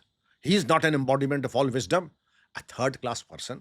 We in India don't talk on caste lines. If somebody's talking on caste lines in the US, well, he requires psychiatric intervention. yes, अपने दिमाग का करा इलाज हरामखोर। absolutely, जी। absolutely. So और यहाँ ये दुनिया दूसरी आशीष, अमेरिकन स्लेवरी जिसके बाद सूप बोले तो बोले, छलनी क्या बोले जिसे 72 छेद हो। अफ्रीकन अमेरिकन को तुमने जो अत्याचार किया, अंकल टॉम्स कैबिन पढ़ लीजिए, मालूम पड़ जाएगा कितना जुल्म जाति तुमने की है। तुम्हारे ऊपर अफ्रीकियों का, भारतीयों का खून तुम्हारे रक्त में, तुम्हारे डीएनए में जा चुका है। ब्राह्मण की बात कर रहे हो तुम। सबसे अजीब बात ये लगती है कि आवाज कहीं और से आती है, एम्पलीफाई यहाँ पे लोकल हाँ, जो यहाँ पर देखिए ब्राह्मण का तो ये है, ब्राह्मण का तो ये, क्योंकि हमारी राजनीति जितना हम जातीयता और समाज को बांटेंगे उतना ज्यादा प्रॉब्लम। हम प्रगति करेंगे। हम मतलब ऐसे स्वार्थ सिद्धि और ओछी राजनीति करने वाले फुटपाथिया नेता, डिवाइड कर करके सर, कास्ट, सब कास्ट, प्रांत, अभी लैंग्वेज का वॉर, हर जगह सिर्फ डिवाइड डिवाइड डिवाइड। डिवाइड। हम आप तो ऐसे थे कि आज तक अभी एक नाटो का ये बंदे ने, ऑस्ट्रिया का, उसने मैप पब्लिश कर दिया। मतलब how dare these people, map publish कर करके इंडिया के एक एक पार्ट को अलग करके। He is no one else, he is part of NATO. कह रहे भाई अभी खालिस्तान का ये करना चाहिए, इसको अलग करना चाहिए, और सबका मैप पब्लिश कर दिया। ये मुंगेरी लाल के हसीन सपने हैं। इसके पहले 30 साल पहले भी कहते थे, यूएनओ वाले जब मिलते थे कि बहुत जल्दी we will meeting in Kashmir, के हम लोग को तो कश्मीर आना ही ड्यूटी देने के लिए। कश्मीर में ड्यूटी नहीं, तुम पाकिस्तान की सड़कों में झाड़ू लगाने की औकात है तुम्हारी जियो पोलिटिकल अंडरस्टैंडिंग। जो साहब नेटो वाले हैं उनकी बौद्धिक स्तर वही है जो हमारे यहाँ केजी के थर्ड रेटर बैक बेंचर का है, वही उसका IQ है।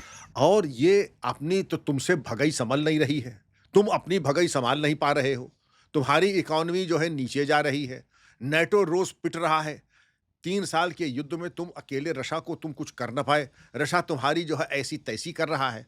और बातें सुन लीजिए शेख चिल्ली की, हम अब चांद पे जाएंगे, अब हम मार्स पे जाएंगे।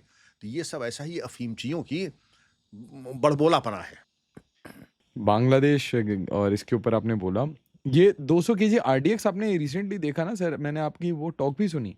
हाँ, वो बागपत से बरामद हुआ था। हाँ। और बागपत से बरामद होने के बाद बिहार का इलेक्शन देखिए, जो आप बैकग्राउंड देखें, ये भी आया बिहार में कि 3 जैश ए मोहम्मद के टेररिस्ट बिहार में प्रवेश एंटर कर चुके हैं। जी हाँ, तो ये बिल्कुल फुटप्रिंट ISI का होता है।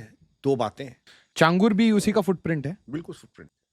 200 kg RDX SIR हो रहा है वहां पे, रोहिंग्या बांग्लादेश भी वहां का फुटप्रिंट है, और ये जो 3 एंटर किए ये भी उनका ही फुटप्रिंट है। कैसे, मैं पूछे कैसे? प्राइमा फेसी, मतलब आपको देख के कैसे समझ आता है? Generating sleeper cells, creating sleeper cells and backup support. Each one of them is a sleeper cell. आपने RDX पहले कहा, आरडीएक्स वालों ने किस खूबसूरती से ले आए और बस में अलग-अलग झोलों में ऊपर लगा दिया। जिसके पास 200 किलो आरडीएक्स है, वो एक कार भी ले सकता था, वो इनोवा भी ले सकता था, लेकिन नहीं लिया। वो एक पैसेंजर कार लेकर के गया, पैसेंजर बस लेके गया और उसमें अलग-अलग छोटे-छोटे झोलों में ऐसा दिखा कर के कि वो उससे कोई लेना-देना नहीं है। तो एक तो ये बात हुई। तो एक स्लीपर सेल तो ये हुआ जो कि आरडीएक्स हैंडल कर रहा है। हुँ। दूसरा स्लीपर सेल ये हुआ कि भाई जब हमारे खलीफा या जो हमारे पट्टे आ जाएँ लड़के, जो 3 प्रवेश किए हैं बिहार में, इनको आरडीएक्स ये प्रोवाइड करा दो तो एक कनेक्शन। बाकी फिर cover fire, man power, high court और सुप्रीम कोर्ट, तो छांगुर बाबा ज़िंदाबाद।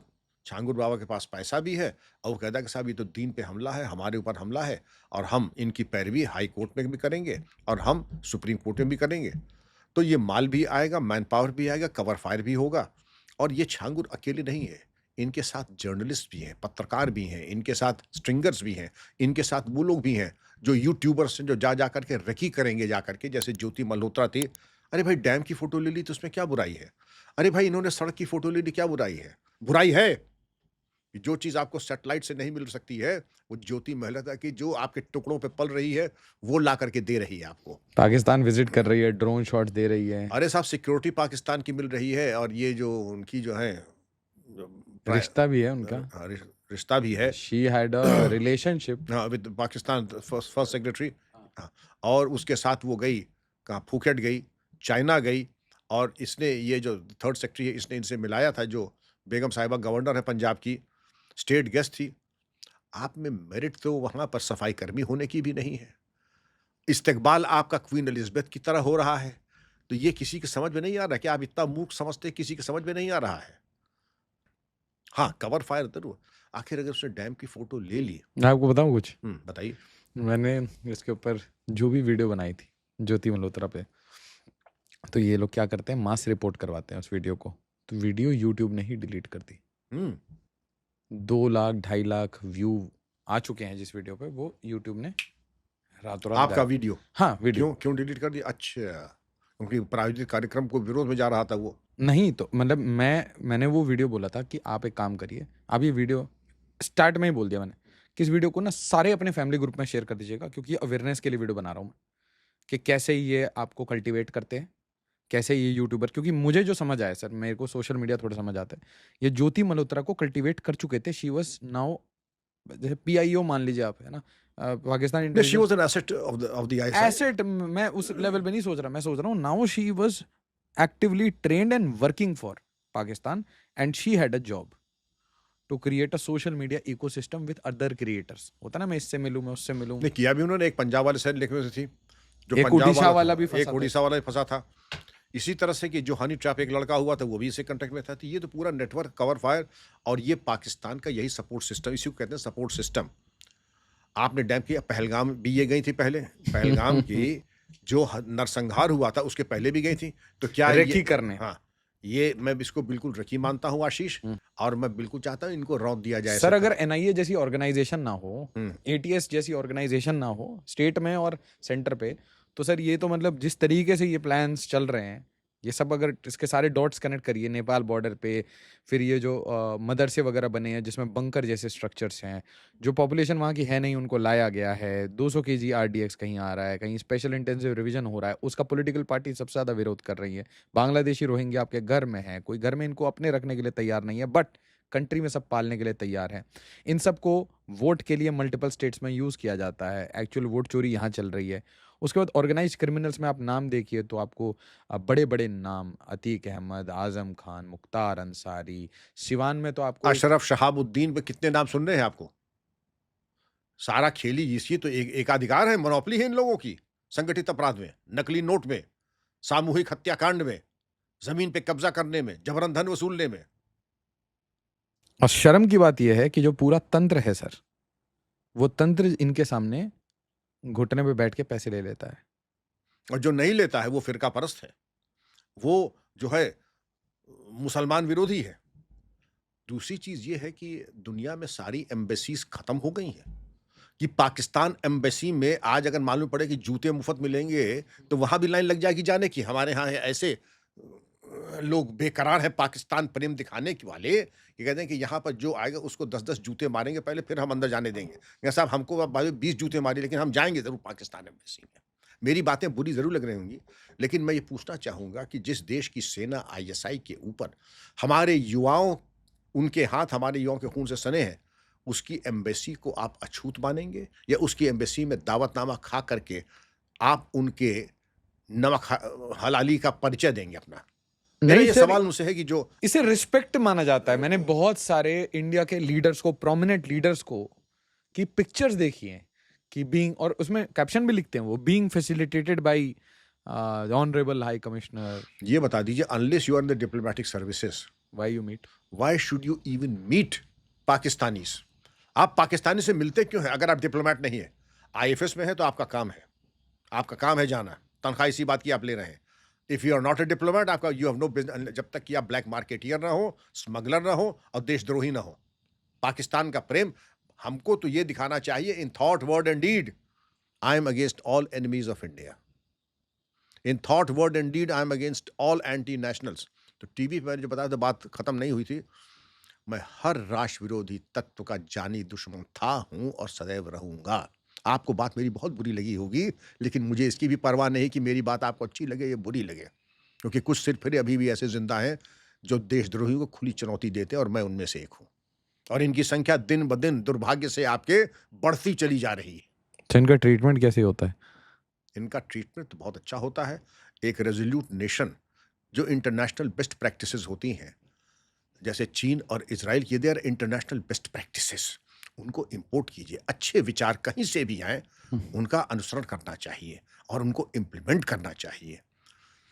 वही बात है कि अगर हमारा बच्चा भूखा हो और एक देशद्रोही का बच्चा जो है केसर युक्त दूध और मिश्री खा रहा है, तो लानत है हमारी परवरिश पे और हमारे उस पे कि ऐसा पाकिस्तान प्रेम, लानत है ऐसे किसी पाकिस्तान प्रेम के ऊपर या बांग्लादेशी प्रेम के ऊपर।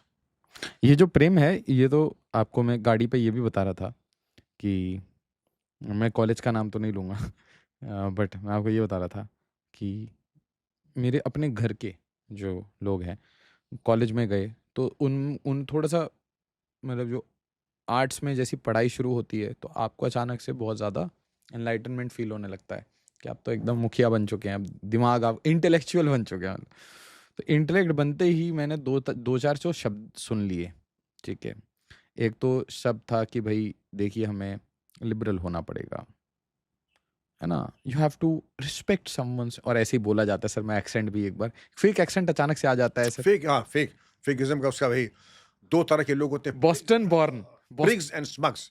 You cultivate an accent, you cultivate a goddamn hair style, you cultivate a goatee beard. तो अ, ऐसे वर्ड्स रिपीट किए जाएंगे, लिबर्टी, है ना, individual freedoms are important, no no no, you can not say this, है ना। ऐसे पुलिस थोड़ी ना कोई कार्रवाई कर देगी, this is absolutely wrong, this is undemocratic. देखिए आपको फीमेल्स की वॉइसेस को, आपको माइनॉरिटीज को, आपको द डिसएडवांटेज सबका ना ध्यान रखना है। They are the most important priority, है ना। और इसीलिए द स्टेट, मतलब स्टेट का जो पावर्स है ना उसके ऊपर कंटिन्यूस क्वेश्चनिंग होती है इन फर्स्ट ईयर। ये मेरे घर में हुआ है, मैं बाहर नहीं जाऊंगा, तो मैं इसको देखा कि सम वोकिज्म कुछ ऐसा होता है कि just to be cool, just to look cool in front of people और इन सोशल मीडिया, हम ये शब्दावली यूज करते हैं। अपने दोस्तों को ऐसे फंडे देंगे तो यार फ्रीडम इज एवरीथिंग, लिबर्टीज। तो ये क्या होता है सर? एजुकेशन में कुछ है क्या हमारे मैकुले वैकुले, कुछ कुछ प्रॉब्लम है क्या? दुनिया का सबसे बड़ा अभिशाप है कमजोर जहनियत, वीक माइंडेडनेस। कमजोर दिमाग का बड़े जल्दी बह जाता है। नहीं, तुम्हारे माता पिता तुम्हारे शत्रु हैं, तो तुम्हारे मित्र कौन है? आओ चलो, पेट्रियार्की में रह रहे हो तो पेट्रियार्की में रह रहे हो।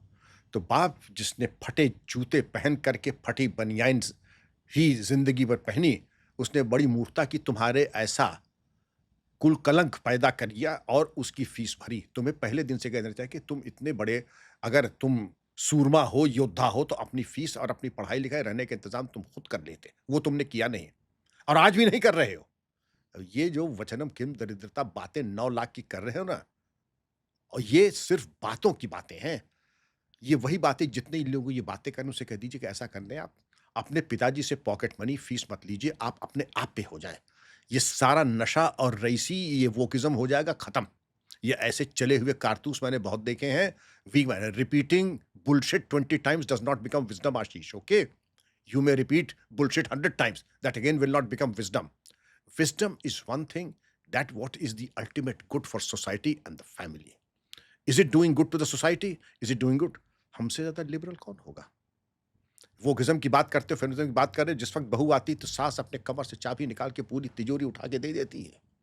घर की सारी ज्वेलरी बहू के नाम होती है, घर की सारी प्रॉपर्टी बहू के नाम होती है, घर के सारे एसेट्स, घर में क्या बनेगा नहीं बनेगा ये बहू डिसाइड करती है।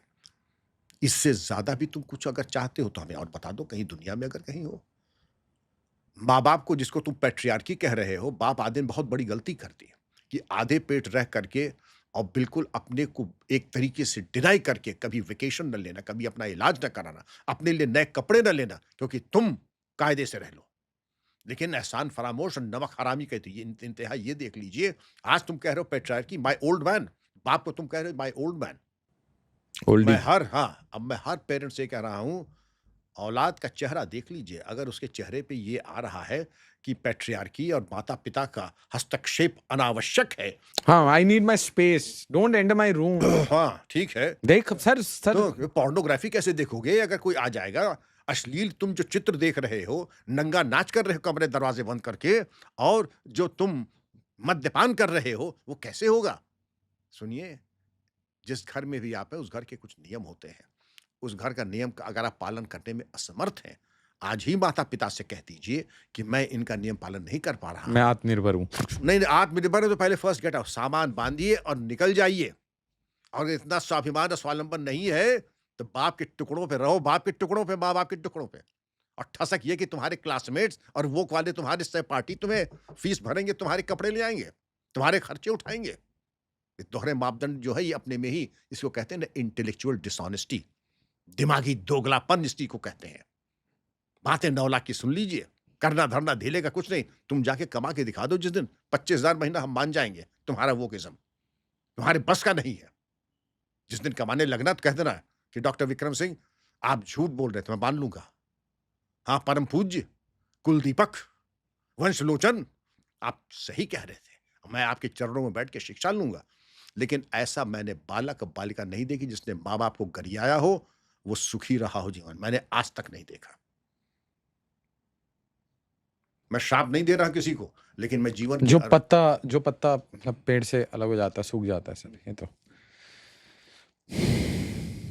ठीक है। इंटेलेक्चुअल डिसऑनेस्टी, ये तो मेरे को खुद पूछना था आपसे कि क्योंकि बच्चों में मैं देखता हूँ, जैसे स्टूडेंट्स हैं तो नई सिटी की हवा लगती है, बहुत ऐसे गांव से बच्चे आते हैं, माँ पिताजी 1.5 लाख दे के कोचिंग में एडमिशन करा रहे हैं, महीने का 20-25 हज़ार रुपये भेज रहे हैं। दिल्ली में आके 2-4 लोगों के, वही आपने जो बोला ना ठसक, उसमें वो भी ठसकदार होके मुझे आके ज्ञान देते। Sir life should be meaningful, 12 घंटे थोड़ी ना पढ़ूंगा मैं, मतलब I need my time, there has to be. अचानक tone change. What do you do in your time? I would like to know what intellectual revolution or some such extraordinary critical things नहीं, are कमरा being बंद करके attended. जो आपने बोला ना, that is the main, मुझे लगता है मैं जो। पुलिस में रहा हूँ 36 साल। कमरा बंद अगर तुम कर रहे हो हाँ। और माँ बाप से कह रहे हो कि तुम ना हो, तुम वहां कोई सत्संग नहीं कर रहे हो, कोई समाधि योग नहीं कर रहे हो, कोई भी तुम ऐसा कार्य नहीं कर रहे हो कि तुम्हें कपाट बंद करने पड़ रहे हैं। कपाट बंद कर रहे हो तो 4 का चौथा कारण क्या बता दो? अश्लील पिक्चर देख रहे हो, रील बना रहे हो, प्रेम पत्र लिख रहे हो, मैसेजेस डाल रहे हो, मद्यपान कर रहे हो, ड्रग्स ले रहे हो। वरना अगर ये 4 काम नहीं कर रहे तो दरवाजा बंद करने का कोई औचित्य नहीं है। और ये बात मैं दोनों के लिए कह रहा हूं, बच्चों के लिए भी और पेरेंट्स के लिए भी। फिर मतलब घर में रह रहे हो तो एक रूल्स, एक रूल से भी दरवाजा बंद करने का क्या मतलब है भाई? ठीक है। तो मतलब वही ना, मतलब जब आप बात करते हैं ना सर, तो एक क्लैरिटी हमें मिलती है कि फ्रीडम्स अनलिमिटेड नहीं होते, चेक्स होते हैं, बैलेंसेस होते हैं, लिमिटेशंस होते हैं, उसके साथ ड्यूटीज अटैच्ड होती हैं। तुम बहुत ज्यादा फिलॉसफी, दर्शन, शास्त्र का इंजेक्शन लगा रहे हो। आशीष, आप विद्यार्थी हैं, आप सिविल सर्विसेज की तैयारी कर रहे हैं, नेट की तैयारी कर रहे हैं। हम कहा कि पापा या मम्मी मुझे 12 घंटे अकेले रहना है हाँ। और कोई मुझे डिस्टर्ब नहीं करेगा। ठीक है बेटा, तो 24 घंटे दरवाज़ा बंद करके और हुँ। माता-पिता सहयोग करेंगे, फिर आप जैसी कॉफ़ी चाहते हैं ब्लैक वो बिल्कुल जो मिलते हैं, वो बिल्कुल, मिलेगी, दरवाज़ा नॉक कीजिए, जब जाइए, क्योंकि आप एक तपस्या कर रहे हैं। बिल्कुल। उस तपस्या में माता-पिता सहयोग करेंगे, आपके आशीर्वाद से देंगे और आप सफल होंगे। लेकिन ये मी टाइम और माई स्पेस करना धरना धेले का कुछ नहीं। वंशलोचन जो है, बस कॉलर ऊँचा करके जा करके 4 बर्गर खा करके चले जाए और 2 थर्ड क्लास लड़कियों से दोस्ती कर ली। उन्होंने एक दफ़ा हाई भेज दिया तो बस आप 7वें आसमान पे पहुँच गए। ज़मीन पे आ जाओ बरखुरदार वंशलोचन। ठीक है। सर ये आपका कोई इंटरेक्शन रहा आज़म खान? नहीं, क्यों नहीं रहा? देखिए, वो हमारे सम्मानीय मंत्री थे और मैं एक छोटा-मोटा अधिकारी था, तो कई फ़ेज़ेज़ में एसएसपी कानपुर था तब भी हुआ था। एक आध बार मतभेद भी हुए थे। मतभेद? हाँ, मतभेद किस बात पे? मतभेद इस बात पे हुए थे कि आप हमारे ऊपर आक्रमण करेंगे, तो मैं तो गांधीयन इस मामले में तो नहीं हूँ, गांधीयन हूँ, लेकिन इस मामले में गांधीयन नहीं हूँ कि दूसरा गाल दिखा दूँ मैं। आपने अगर आक्रमण किया और दूसरे गाल के ऊपर अगर आप क्या हुआ था ये पूरा बताइए? ये कानपुर में जो बड़ा दंगा हुआ था, अच्छा। राम जन्मभूमि एजिटेशन जब चल रहा था, तो 1990 में मैं आपको लेके चलता हूँ, दंगा हुआ था और मेरी गाड़ी के ऊपर ग्रेनेड फेंका गया। ग्रेनेड? हाँ, और पुलिसकर्मियों के ऊपर अटैक किए गए। कई पुलिसकर्मी घायल हो गए। तो उसका प्रत्युत्तर बड़ा माकूल जैसा होना चाहिए था, वो माकूल उत्तर दे दिया गया। जहाँ-जहाँ से पत्थर और ग्रेनेड और बम आए थे, उनको निष्क्रिय कर दिया गया, न्यूट्रलाइज़ कर दिया गया। ओके। कुछ मैंने न्यूट्रलाइज़ किया, कुछ हमारी फ़ोर्स ने कर दिया और कह दिया कि हमने किया है, किसी ये मत कहिएगा किसी ए-बी-सी-डी ने किया है। एसएसपी की गाड़ी पे ग्रेनेड पड़ेगा, तो उसके परिणाम होंगे और राइट ऑफ प्राइवेट डिफेंस के अंतर्गत कानून की परिधि में रहते हुए किया जाएगा। और जहाँ-जहाँ से पत्थर आए थे, उन जगहों पर हमने चौकियाँ, वॉच टावर, पानी का इंतज़ाम, हैंडपंप, डीएम का पूरा सहयोग था और हटमें टेम्परेरी लगा दी, चौकी बन गई। डीएम को, अरे साहब ये तो बड़ा साहब यहाँ तो बड़ा उचित है, तो पुलिस वाले छाती पे बिल्कुल मूँग दल रहे हैं आवाम के। तो कहाँ बैठेंगे फिर? नहीं तो ये तो आप जगह दे दो। जगह आपने दी नहीं, जब जगह आपने दी नहीं, मोहताजी क्या होती है मुझे मालूम नहीं कि मुझे जो करना होगा वो मैं करूँगा with you, without you and in spite of you. अब ये आपको चुनना है कि आप मेरे साथ हैं, मेरे विरोध में हैं या बिल्कुल उभयधर्मी हैं। कर तो मैं लूँगा कि मुझे जो करना है वो मेरा व्यक्तिगत विक्रम सिंह का नहीं, ये शासन का निर्णय है कि पुलिस वहीं रहेगी जहाँ पुलिस पर आक्रमण हुआ है। अब मैं देखता हूँ जिसने माँ का दूध पिया एक बार दोबारा पत्थर फेंके तो देखो तुम, इस चीज़ पे हुआ। और जिन्होंने पत्थर मारा था दे न्यूट्रलाइज्ड? जिन्होंने बॉम्ब फेंके थे दे वर न्यूट्रलाइज्ड, जो पत्थर फेंके थे वो कुछ व्हीलचेयर पे, कुछ स्ट्रेचर पे, कुछ जैसे गए। मैं मानवाधिकार का बड़ा पक्षधर हूँ। Yes sir. मैं यस। मानवाधिकार को बहुत सर्वोच्च मानता हूँ। Yes sir. लेकिन एक शब्द है, हंगामाए गिरफ्तारी में मुनासिब चोट पहुँचा के। तो मुनासिब जो शब्द है बड़ा खूबसूरत शब्द है। हाँ। ये सब्जेक्ट टू इंटरप्रिटेशन है। आपका मुनासिब हो सकता है कि जैसे साली जीजा को एक चाँटा मार दी, ये मुनासिब हो गया। और किसी और का हो कि जो आधा कसाई आधा इंसान है, मार-मार के भुरकस ऐसा निकाल दो किसी हड्डी के टुकड़े बाहर आ जाएँ, ये मुनासिब हो सकता है। तो जैसे होते हैं देवता वैसा होता है पूजन। जैसे होते हैं देवता वैसा होता है पूजन।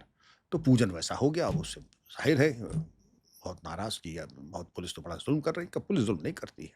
और जो पुलिस के ऊपर ज़ुल्म हुआ है, जो हमारे कर्मचारियों के साथ अभद्र व्यवहार तो छोड़ दीजिए, जो मारपीट, जो फ्रैक्चर्स, जो उनको सीरियस लाइफ थ्रेटनिंग इंजरीज़ आई, उसका एक शब्द किसी ने नहीं कहा।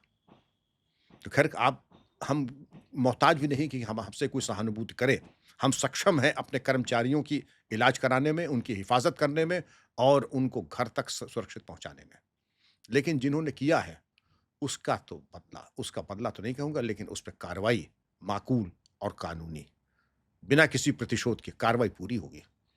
ये दोबारा वहाँ 25 साल फिर दंगा नहीं होगा फिर। Permanent treatment. बस और कभी ऐसा मतभेद? वो अकेले ही जो एक तरीके से जब आदान-प्रदान विचार हो जाता था, तो फिर वो बात कभी फिर दोबारा कभी कॉन्फ्रंटेशन नहीं? कन्फ्रंटेशन वो मालूम पड़ गया था, मतलब उन्होंने कहना शुरू किया फिर आपको कानपुर से मेरा तबादला भी हुआ और ये जगह ढूँढी गई कि कौन-सी ऐसी जगह कानपुर एसएसपी हाँ। प्रदेश की सबसे एसएसपी स्तर की सबसे महत्वपूर्ण पोस्ट होती है। फिर वहाँ से कहाँ आपको पोस्ट? एआईजी ट्रेनिंग ढूंढा गया कि ऐसी सुशोभित करने वाली जगह कौन सी हो सकती है कि जहां पता लगाना पड़े कि आखिर दफ्तर है कहाँ एआईजी ट्रेनिंग का। तो वो पूछते हैं ठीक है, तो हम लोग तुम्हें though my head be bleeding it will be unbound, कि और भी कोई इससे जो है कोई आप समझ गए कि हमारे लिए तो भाई सभी पोस्ट से बराबर हैं, सारी पोस्ट बराबर हैं, जो राष्ट्रपति का चेक है वो उसी अमाउंट का आएगा। आप एआईजी ट्रेनिंग रहें तो, एसएसपी रहें लखनऊ तो रहें, एसएसपी कानपुर रहें तो, और कमांडेंट पीएससी रहें तो तनख्वाह पेचेक तो वही आएगा। हाँ, अगर आपके कुछ और शौक हैं, कुछ और आपकी अपेक्षाएं जीवन से विभाग से हैं तो बात अलग है। फिर तो आपको लगा कि कहाँ से आसमान से गिरे खजूर पे अटके, न इधर के रहे न उधर के रहे। तो कोई फिर आपको अपने आप को कॉम्प्रोमाइज ही करना पड़ता है पॉलिटिकली। बिल्कुल नहीं करना पड़ता है। Though my head be bleeding it will be unbound.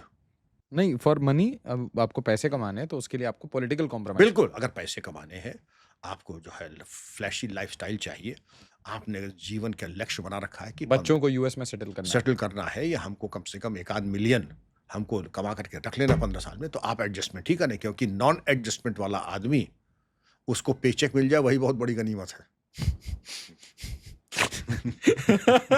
ये आपने सही कहा, पेचेक मिल जाए, पेचेक में कोई परेशानी ना, पेचेक की परेशानी है कि सस्पेंड कर दें, हाँ। या आपकी तनख्वाह डिनाई कर दें, 3 महीने साहब अभी बजट नहीं आया है। तो मतलब ऑनेस्ट ऑफिसर्स को ये परेशानियां जरूर आएंगी। नहीं, जरूर आएंगी, क्योंकि आप कॉम्प्रोमाइज करेंगे नहीं। कॉम्प्रोमाइज के पड़ोसी को देखेंगे, वो इतना पैसा कमा रहा है, आपके खराब खराब पोस्टिंग हो रहे हैं, तो हाउ डू यू, मतलब ये लोग पूछते हैं सब, आखिर ऐसा क्यों हुआ कि आप ऐसा आदमी इतना कार्यकुशल एआईजी हो गया? उनका ये कहाँ लिखा है कि कार्यकुशल एआईजी नहीं हो सकता है? कहीं पुलिस रेगुलेशन में ये दिया है कि एआईजी की पोस्ट खराब है? ये तो जनमानस की ये जनश्रुति। एआईजी ऐसे क्या पोजीशन? एआईजी ट्रेनिंग प्रशिक्षण। एआईजी मतलब assistant inspector general of police, AIG of training. हाँ, ट्रेनिंग प्रशिक्षण में एआईजी, सहायक पुलिस महानिरीक्षक। तो आपके पास कोई काम धाम नहीं, आप दिन भर बैठिए, चाय पीजिए, कॉफी पीजिए, पानी पीजिए। तो आप क्या कर रहे थे इन दिनों?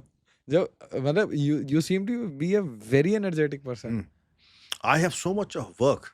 I have so much of work. I read, I write, I meditate, and that was a blessing. As in the case of such many people, they write, they work on research. तो मुझे कोई ज़रूरी नहीं है कि मेरा, जिस दिन आपने ये समझ लिया कि मुझे सारा सुख वैभव मुझे अपने विभाग से मिलना है, तो आप थोड़ा बहुत ज़्यादा अनापेक्षित, आपकी अपेक्षाएं कुछ ज़रूरत से ज़्यादा हैं। आपकी अपेक्षा होनी चाहिए कि तनख्वाह यहाँ आती है, 9 घंटे में यहाँ काम करना है, और अगर फील्ड पोस्टिंग है तो पूरा काम यहाँ करना है। लेकिन अगर ऐसी जगह मिल जाए कि आपको कुछ स्पेयर टाइम मिल जाए, तो स्वाध्याय एक चीज़ है कि आपने भी लिस्ट बनाई होगी ऐसी पुस्तकों की जो आपने नहीं पढ़ी होंगी। हाँ। आपने भी ऐसी चीज़ें, सेल्फ डेवलपमेंट का टाइम, सेल्फ डेवलपमेंट के लिए आपने भी वो कला सीखने की कोशिश की होगी जो आपने अब तक नहीं सीखी। तो वो सब चीज़ें उसके अवसर अब मिला है। तब तक तो आपको यही नहीं मालूम था कि आपने नाश्ता भी किया कि नहीं किया, खाना खाया कि नहीं खाया। अब भगवान ने मौका दिया तो आपको इस तरीके से लीजिए, गियर शिफ्ट कीजिए और आनंद लीजिए। ये तो इनका मतलब, he seems to be a very powerful person. He is a powerful person. He is a very powerful person. I have nothing against him or anybody. It was नहीं, but अब आपका मतलब एज अ एसएसपी उस time में क्या रुतबा था इनका? Azam Khan as a leader, मतलब क्योंकि उधर बिहार में गुंडा राज चल रहा था, और यहाँ पे क्या चल रहा था, हर जगह ऑलमोस्ट हर रीजन में कोई ना कोई बाहुबली है, कहीं मुख्तार अंसारी है, कहीं अतीक अहमद है, कहीं आजम खान है। देखिए, मैं और बाहुबली एक साथ नहीं रहे। जैसे कानपुर में रहे तो that was the eastern most part of UP, वरना मैं हमेशा वेस्टर्न यूपी में ही रहा हूँ। वहाँ जितने बाहुबली, सबका हिसाब किताब बहुत जल्दी हो गया था सबका। यहाँ पर मुझे नाम भी याद आ रहा है, बब्बन, छक्कन, ये सब, Akeel, Faheem, they are all dealt with us, they were all, ठीक से उनका ठीक ठाक इंतजाम हो गया था। तो you never heard of them, they went to behind bars. फिर उनका क्या हुआ, नोबडी केम टू नो। वही अंतिम संस्कार हो गया, क्या हुआ, अच्छा, दोबारा न्यूज़ में नहीं आए? दोबारा न्यूज़ में नहीं आए। फिर उसके बाद जैसे faded from memory. Old mafias don't die, they just fade away from memory. तो हमारे साथ जितना थी, they all just fade away. And how powerful they were? क्या दिखता था? Very powerful. जिसकी ज़मीन पसंद आ जाए, जिससे पैसा भेज दें, जिससे हम डिमांड नोट भेज दें। नोट क्या किया साहब, इतने पैसे भेज दीजिए, हम आ रहे हैं। तो कानपुर तो कमर्शियल हब हुआ करता था उस ज़माने में। इंडस्ट्रियल टाउन भी था, जैसे आज नोएडा है। तो जिसको भी कह दिया कि भाई इतने पैसे भेज दो, या ये प्लॉट हमें पसंद आ गया, ज़मीन पे जबरन कब्जा, जबरन धन वसूली, कॉन्ट्रैक्ट किलिंग, ये सारे धंधे होते थे। लेकिन वही होते थे कि हमारी कमज़ोरी की वजह से होते हैं। लेकिन अगर हमारी कमज़ोरी नहीं है, चलो बोरिया बिस्तर समेटो, ज़रा-ज़रा एआईजी हाँ। और अतीक अहमद अतीक अहमद से मेरा वेस्टर्न यूपी जो आपका वेस्टर्न यूपी में नहीं था, वो इलाहाबाद का शेर था, फिर लखनऊ तक आया। नहीं मैं कह रहा हूँ जैसे मुख्तार अंसारी और अतीक अहमद इनके साथ इनके इंटरफेस साथ इंटरेक्शन था, तभी तो जिस वक्त एसटीएफ में मैं बताइए ना। आया, डीजीपी बना मैं, डीजीपी बना तभी पहला इंटरेक्शन मेरा आमना सामना तो कभी नहीं हुआ। हाँ बट मतलब लेकिन ये था कि उसको मालूम था कि ही बहुत कायदे से उनको मैं डील करूंगा। तो डीजीपी बना और उन्होंने शुरू करके विक्रम सिंह मेरी हत्या करा देंगे, नेट पे है, आप जाके देख लो, मुख्तार एलिजस ये DGP conspiring to murder him, मिल जाएगा नेट पे। और इससे पहले जब एटीएस के साथ इंटरफेस हाँ, तो काफ़ी इनका इलाज किया था, काफ़ी केसेस किए, इनको जेल भेजा, मुख्तार अंसारी को जेल में भेजा। उसका जो आईजी बनारस था जब मैं, तब भी ये था कि गाजीपुर या वहाँ पर मऊ का दंगा हुआ था, तब जेल भेजा था। इसके अलावा जब डीजीपी बना, तो डीजीपी बनने के 3 दिन के अंदर अशरफ ने यतीम खाना लड़कियों का था, वहाँ की दीवार गिरा दी, लड़कियों को अगवा कर लिया और यतीम खाने पे कब्जा कर लिया। मुझे शायद 5-7 दिन ही हुए थे। तो हमने कहा यही टेस्ट केस है, आज तय कर लो क्या होना है। तो वही था कि जितना इलाज हो सकता है उतना बहुत कायदे का इलाज। अतीक तो शायद जेल में था, अशरफ का इलाज एनएसए, गैंगस्टर, 2 ये लग गए। यतीम खाना यथावत कर दिया, उसकी दीवार बनवा करके कर दिया, और इनके ऊपर रासुका वगैरह जो लग सकती थी करके इनको जेल भेज दिया अशरफ को। इनकी बेगम ने कहा कि हम मिलना चाहते हैं। हमने कहा आपका स्वागत है, ज़रूर आइए। इनकी बेगम आई, उनका बेटा असद छोटा था, बड़ा मासूम, बड़ा प्यारा बच्चा था, 5 साल का रहा होगा, जिसका इनकाउंटर हुआ बाद में, अभी हाल ही में इनकाउंटर हुआ है। तो असद को लेके आए, तो उसे पढ़ने के लिए किताबें भी दी आपने? मैंने किताबें भी दी पढ़ने को, चॉकलेट्स वगैरह भी दी, और बेगम साहब से मैंने कहा कि ये इसकी तालीम की तरफ तवज्जो फरमाएं, और बाकी मेरे लिए कभी कोई खिदमत हो तो बताएं, आपके हक तलफी आपकी नहीं होगी।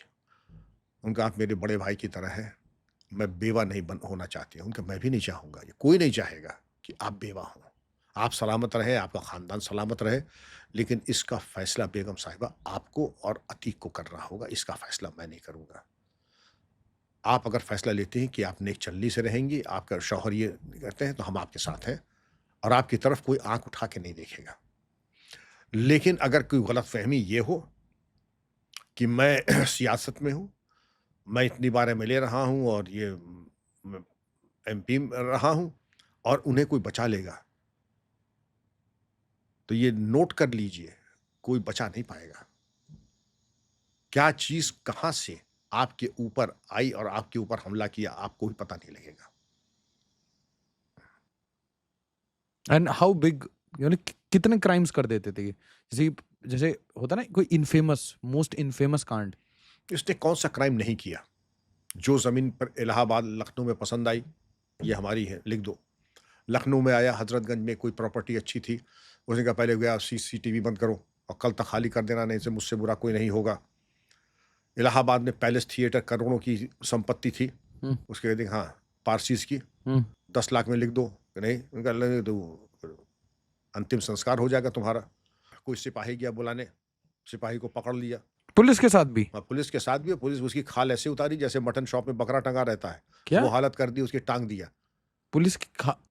पुलिस कांस्टेबल की खाल उतार के चौराहे पे लोथड़ा फेंक दिया कांस्टेबल और पुलिस कुछ नहीं कर पाई? पुलिस कुछ नहीं कर। 2 सिपाही पकड़े, उनको बांध लिया। मुख्यमंत्री जी ने फोन किया कि तुम्हें हमारी कसम है, छोड़ दो अतीक भाई। तो खैर वो बात तब की थी, और खैर उसने, नेताजी कद्दावर नेता थे, उनके दबाव में उन्होंने छोड़ दिया। लेकिन एक संदेश, चमड़ा क्यों निकाल दिया ये? चमड़ा टेरर फैलाने के लिए।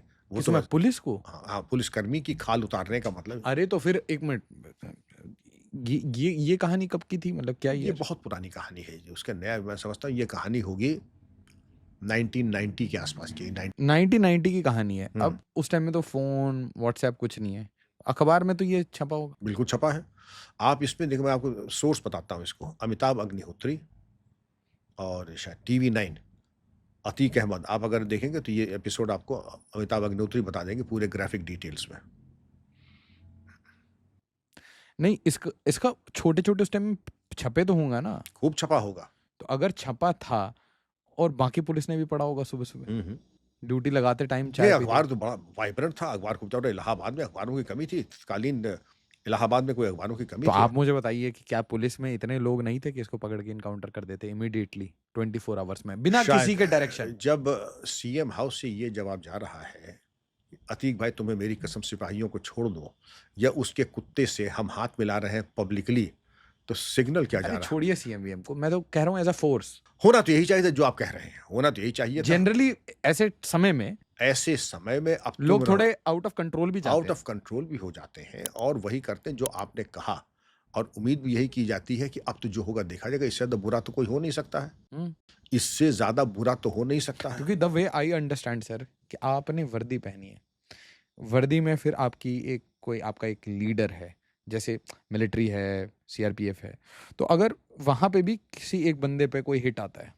तो सब फिर घसीट के मारते हैं। अरे हिट उसके ऊपर नहीं है, हिट है भारत सरकार के ऊपर, शासन प्रशासन के ऊपर, लीडरशिप के ऊपर। अंग्रेजों के जमाने में मथुरा में, अरे मेरठ में एक होमगार्ड होमगार्ड नहीं था, एक कांस्टेबल पिट गया था, गांव वालों ने बहुत मारा उसको, और वो घायल अवस्था में आकर के डीएम आईसीएस थे मथुरा सिंह, उनके घर पे आए कि साहब हमको गांव वालों ने बहुत मारा। ये 47 से पहले की बात है। तो मथुरा सिंह ने तुरंत विंगफील्ड के यहाँ गए, जो अंग्रेज एसपी था, उनका इसी तरह से गांव में घटना हो गई है, उनका जितना लाइन में डबल डबल ब्यूगल कौन कहते, जितने भी कांस्टेबल से लाइन अप हो जाए, ट्रक में बैठाया, हाथी लेकर के उस गांव में गए, सारे घर तोड़ ताड़ के बराबर कर दिए। जितने आदमी जो थे, कि औरतों कहते कि आप जो पर्दा करती हैं आप चली जाएं अंदर, जितनी औरतें बाहर हो जाएं, और जितने भी 40 से नीचे जितने आदमी थे, जो उनकी हाथ पैर तोड़ के जो बराबर कर दिया। आज भी वहां के थाने के रिकॉर्ड में लिखा है लाचिरागी, लाचिरागी उसको कहते हैं कि गांव में कोई दिया जलाने वाला अब नहीं है। आपने जो बात कही होना यही चाहिए, और यही मैंने किया है। जहां कहीं बात आ जाती है, मैं तब आगरा में था, आगरा में 2 सिपाहियों का मर्डर हुआ, बदमाशों ने मारा। अब जो मैंने किया, मैं कानून की कसौटी पे, शायद आप कहेंगे कि आपने किस कानून के तहत किया, तो हमने कहा बदमाश थे, इनके कितना है, जितना भी गेहूं इनका है, वो जो चाहे काट ले जाओ, फिर फूंक दो इसको, जला दो। जितना, और मैं तब तक अन्न नहीं ग्रहण करूंगा जब तक मैं इनको दस्तयाब न कर लूं, दस्तयाब का मतलब अकाउंट फॉर न कर दूं। ये बात दूसरी है कि दो आपके बंदों को मार दिया, मार दिया था, तो फिर तो अब वो ठुकेंगे ना, मतलब। तो फिर हमने हमने उनको मार दिया। हाँ, लग गए 28 घंटे 30 घंटे, लेकिन मार उनको दिया हमने। तरीका तो यही है, तरीका गेम तो मिट्टी में मिलाने वाला ही है। अगर somebody यही is- रेपुटेशन आपकी जब बन जाती है, तो जब कहीं आप जाते हैं तो लोग कहते हैं ये मेरी हत्या करा देंगे, उनको मालूम है कि आप मैनेज नहीं हो पाएंगे। बट इसका कोई रिएक्शन नहीं था, ये जो चमड़ी उदाहरण है भाई, क्योंकि बहुत घोरी है ये, मतलब आप अगर आप इसको सोचें तो ये मिडीवल बहुत बहुत बुरी है। मिडीवल इसी के एक तरीके से अपना आतंक और अपनी रेपुटेशन बनाने का था, हाथी के दांत खाने के, अलग दिखाने के, और तो इसीलिए उसने अपना आतंक पैसे पैदा करता था। मुख्तार अंसारी ने क्या किया, नंद किशोर रुंगटा मर्डर केस, अपहरण भी किया, पैसे भी लिया, और गंगा जी में हाथ पैर बांध के फेंक भी दिया। क्यों? गोली भी मार सकता था। तड़पाना, दिखाना, और ये रेपुटेशन। और जो विधायक जी की हत्या हुई थी, मुन्ना बजरंगी से करवाई थी उसने, कृष्णानंद राय, उनकी सैकड़ों गोलियां उनके बदन पे निकली, AK के राउंड, AK-47 के, और तमाम ऑटोमेटिक वेपन्स के। फिर उनकी चुटिया कटवा करके उसने ट्रॉफी की तरह मुन्ना बजरंगी ने काट करके दिखाई। तो ये सब परवर्शन क्यों करता है आदमी? सिर्फ टेरर फैलाने के लिए। और जब आपके पास वो नहीं था, जब आपके पास वेपन्स नहीं थे ऑटोमेटिक, उस टाइम में आपके पास तो ऑटोमेटिक वेपन्स नहीं थे। AK-47 नहीं थी कि बाकी इंडियन आर्म्ड फोर्सेस के पास नहीं थे। नहीं, हमारे पास जो थे वो हम तो बता, Thompson machine carbine automatic, LMG automatic, Sten machine carbine auto, लेकिन AK-47 जो बाकी इनके पास जो इनके पास ज्यादा एडवांस हुआ ना, इनके पास बहुत एडवांस था। इनके पास तो टेलीस्कोपिक साइट्स वगैरह, असॉल्ट राइफल्स, इनके पास ड्रैगन ऑफ स्नाइपर राइफल तक इनके पास थी, नाइट विजन डिवाइसेस इनके पास थे, और बुलेट प्रूफ जैकेट्स थे। आप क्या बात कर रहे हैं? ड्रैगन ऑफ, हाँ, इनके तो जो वो थे पट्टे, रॉकी डिकी। एक बार जेल का मुआयना कर रहा था मैं, तो इसका ये रॉकी डिकी पढ़ रहे थे।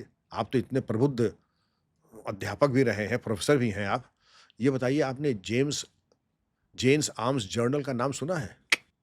वो जेम्स आर्म्स जर्नल पढ़ रहा था, रॉकी। हमने कहा भाई ये क्या है भाई? अलग-अलग क्या टाइप के गन होंगे उसमें? अलग-अलग टाइप के गन्स, उनकी अच्छाइयाँ, उनकी कमियाँ। तो जेम्स आर्म्स जर्नल वो पढ़ रहा है कि हमने कहा अच्छा ये बताओ कि अगर मुझे खरीदना हो तो मैं ऊज़ी सबमशीन गन लूँ या बेरेटा सबमशीन गन लूँ?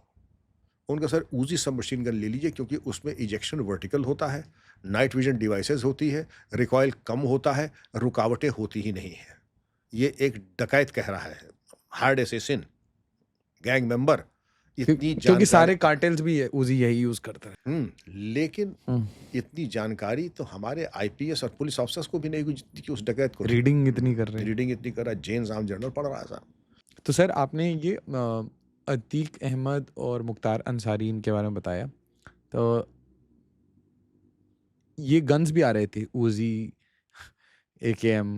नहीं, वो तो उसने तो देखिए, मुख्तार अंसारी ने अपने गनर को रिश्वत दे करके फौज से लाइट मशीन गन लेके उसको भगोड़ा बनवाया एक आर्मी के जवान को। मुख्तार अंसारी ने अपने गनर को, जो कि उसका साला या भाई हुँ, हुँ, हुँ, हुँ। आर्मी में था, उसको कहा कि डेजर्ट करो, कितना पैसा चाहिए? 1 करोड़ 2 करोड़ हम देंगे, और दिया। और वो भगोड़ा होकर के एलएमजी लेकर के आया। हुँ। एलएमजी आप पूछेंगे क्यों लेकर के आया? एलएमजी इसलिए लेकर के आया, उसको कृष्णानंद राय की हत्या करनी थी। तो हमारे डिप्टी एसपी जो एसटीएफ में थे, उन्होंने इंटरसेप्ट कर लिया, गिरफ्तार किया, एलएमजी बरामद कर दी। लेकिन उल्टे एसपी सिंह को इतना प्रताड़ित किया गया केस वापस लेने में और इस मामले को रफा-दफा करने में कि उसने फिर अल्टीमेटली रिजिग्नेशन देना पड़ा, डिप्टी एसपी ईमानदार जो एसपी सिंह था, एसटीएफ का। तो आप ये समझ सकते हैं कि रेज़िग्नेशन देना पड़ा। रेजिग्नेशन देना, इतना उसका प्रताड़ित किया। आज भी देखिए एसपी सिंह, डीएसपी, वो बच्चा रो रहा है। मैं बच्चा इसलिए कह रहा हूँ क्योंकि युवा था, कम हाँ, सर्विस हाँ, थी। हाँ, हाँ, हाँ। उसको इतना प्रताड़ित किया गया कि केस खत्म कर, क्या प्रताड़ित किया गया? जैसे? हैरेसमेंट केस वापस ले लो। केस को डाइल्यूट करके कैसे कर दें भाई? जब एक दफ़ा बरामद हो रही है, इंटरसेप्ट्स हैं हमारे पास, तो हम डाइल्यूट कैसे कर दें? मदद कैसे कर दें? और वो भी माफिया की मदद कर दें। इसी इसी तनख्वाह हम ले रहे हैं। तो उत्तर प्रदेश का अगर मैप आप ड्रॉ करेंगे सर, तो उत्तर प्रदेश मोस्टली फिर माफिया से चल रहा था?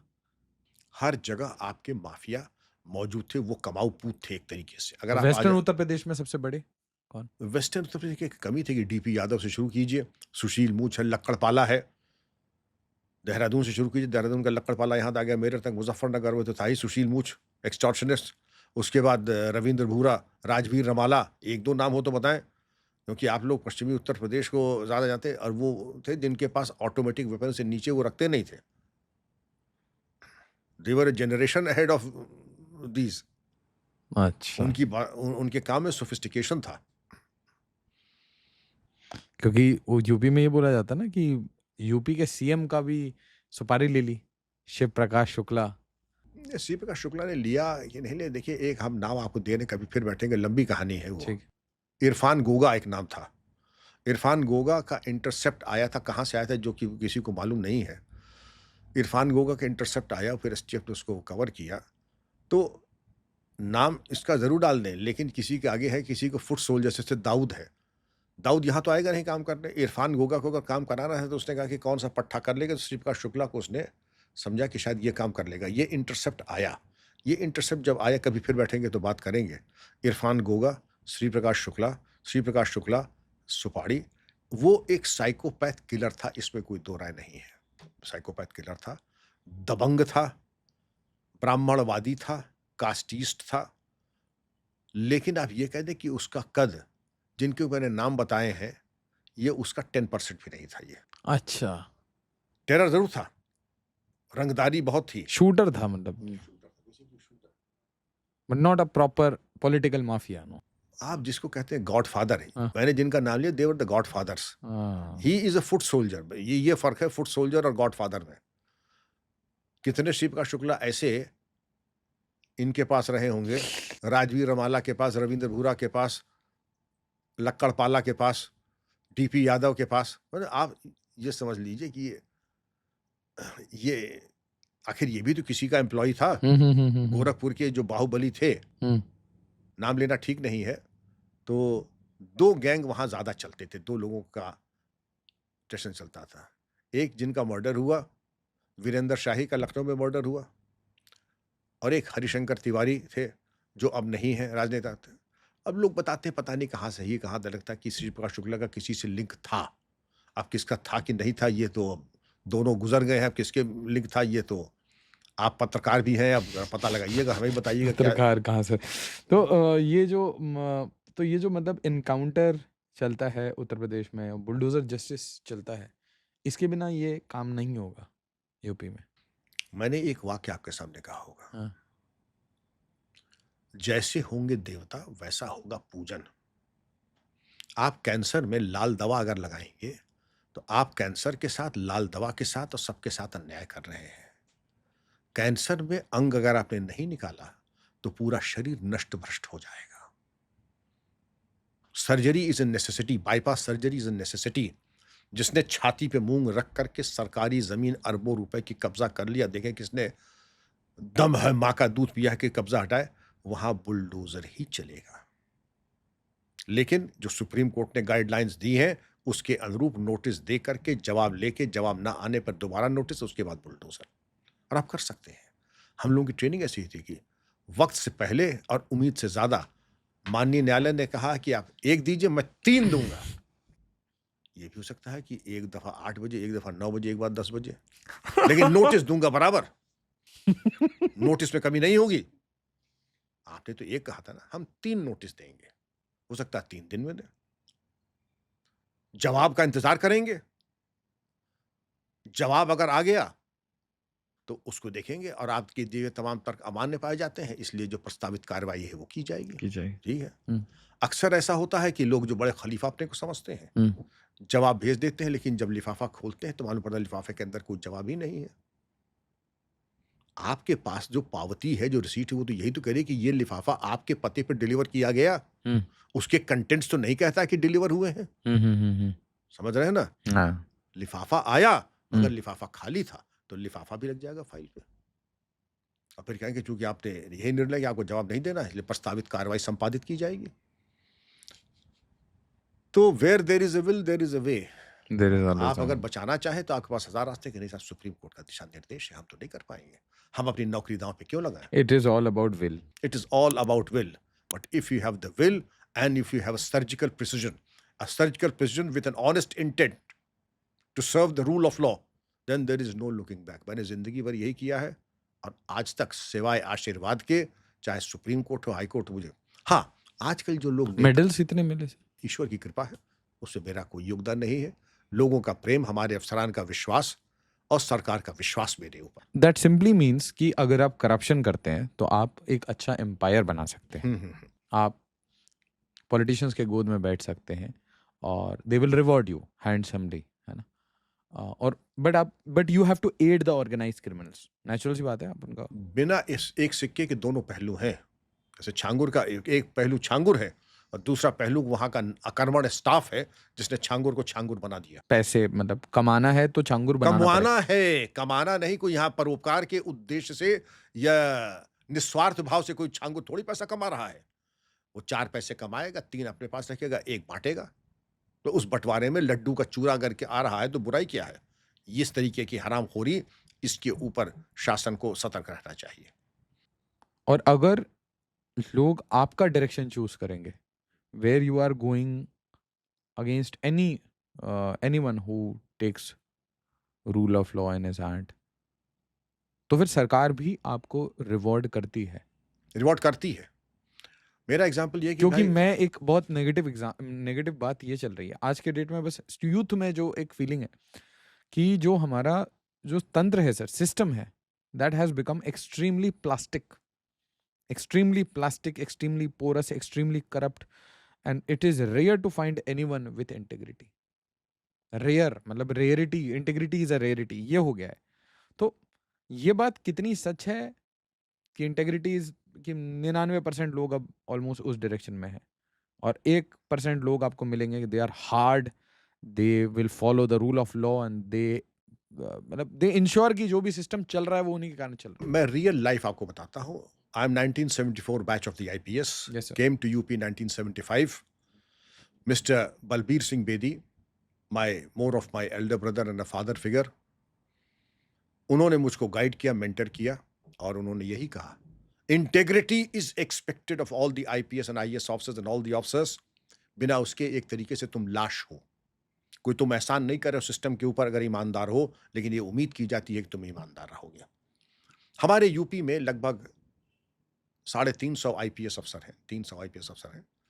उसमें 3 ऐसे हैं और नाम लेके बताया, जिनके बारे में ये शिकायत है कि दे नॉट वेरी स्ट्रेट। पैसा नहीं लेते थे, लेकिन ये जो उनका करप्शन का लेवल था, 4 भैंस पाल ली है तो दूध बेच देते थे।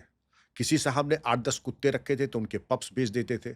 ये भी बहुत बड़ा करप्शन माना जाता था। अच्छा, ये भी बहुत बड़ा करप्शन माना उस टाइम में? उस टाइम में। उनका इनसे हम लोग सोशली डिस्टेंस रखते हैं, इनसे मिलते-जुलते नहीं हैं। इनके यहाँ ना हम जाते हैं, ना इनको अपने यहाँ हम आने देते हैं।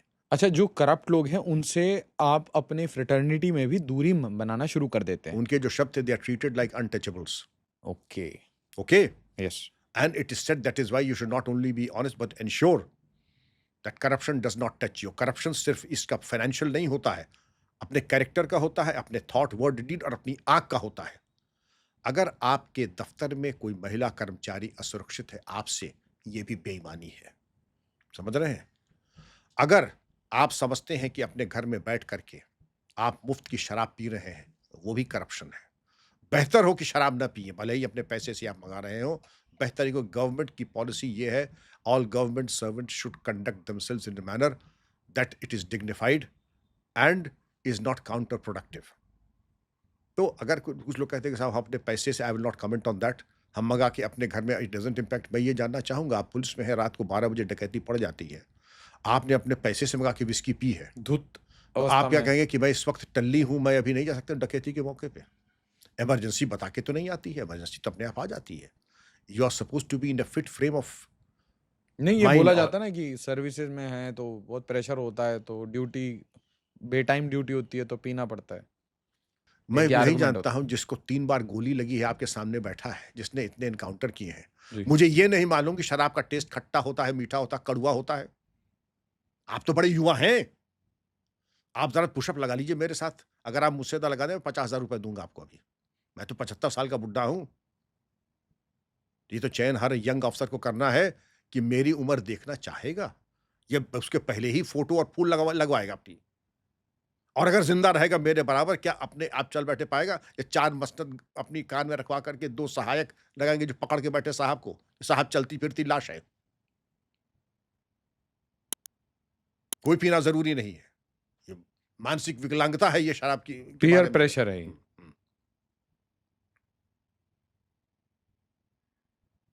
एक मजबूत आदमी को क्या जरूरत है शराब वराब पीने की? मैंने कहा मानसिक और शारीरिक विकलांगता है। और पीस ऑफ माइंड चाहते हो, जरा प्राणायाम करो, ध्यान करो, अपने आप पीस ऑफ माइंड मिल जाएगा, रिलैक्सेशन मिल जाएगी।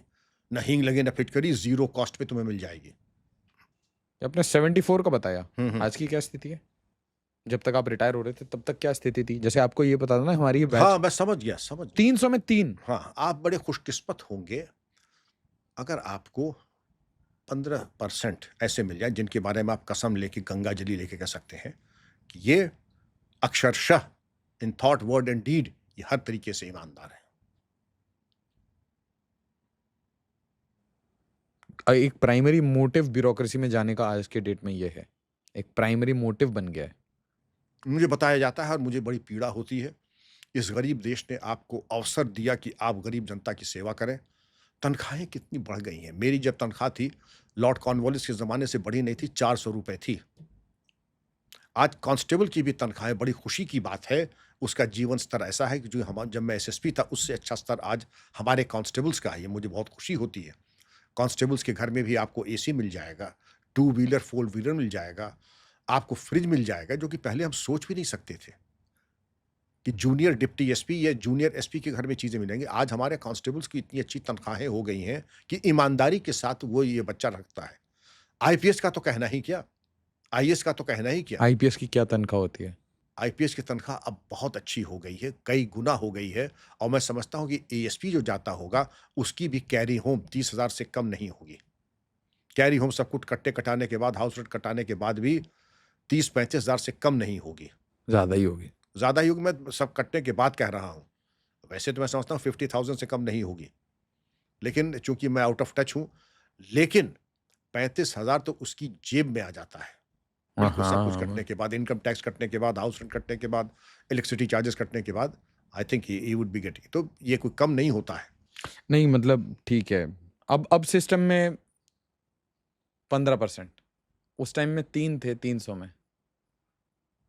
आपने कहा ये ना? भी, वो तो रियलिस्टिक था, वो तो तब मुझे जो बताया गया था एक्यूरेट था। ये भी मैं बहुत सोच समझ करके मैं फिगर्स आपको बता रहा हूँ, होशियार को इशारा काफ़ी है। ठीक है मैंने सर। वो भी दिन-ब-दिन देखा कि अगर मैं समझता हूँ कि ये चीज़ सबको जानना चाहिए। हाँ, हमारे डीजीपी थे स्वर्गीय श्रीराम अरुण जी, जी। निहायत ईमानदार और नेक डीजीपी थे। हुँ, मैं डीआईजी मेरठ था। हुँ, उनका इकलौता बेटा असीम अरुण आईपीएस, वो वहाँ एएसपी था, मेरे ट्रेनिंग में था।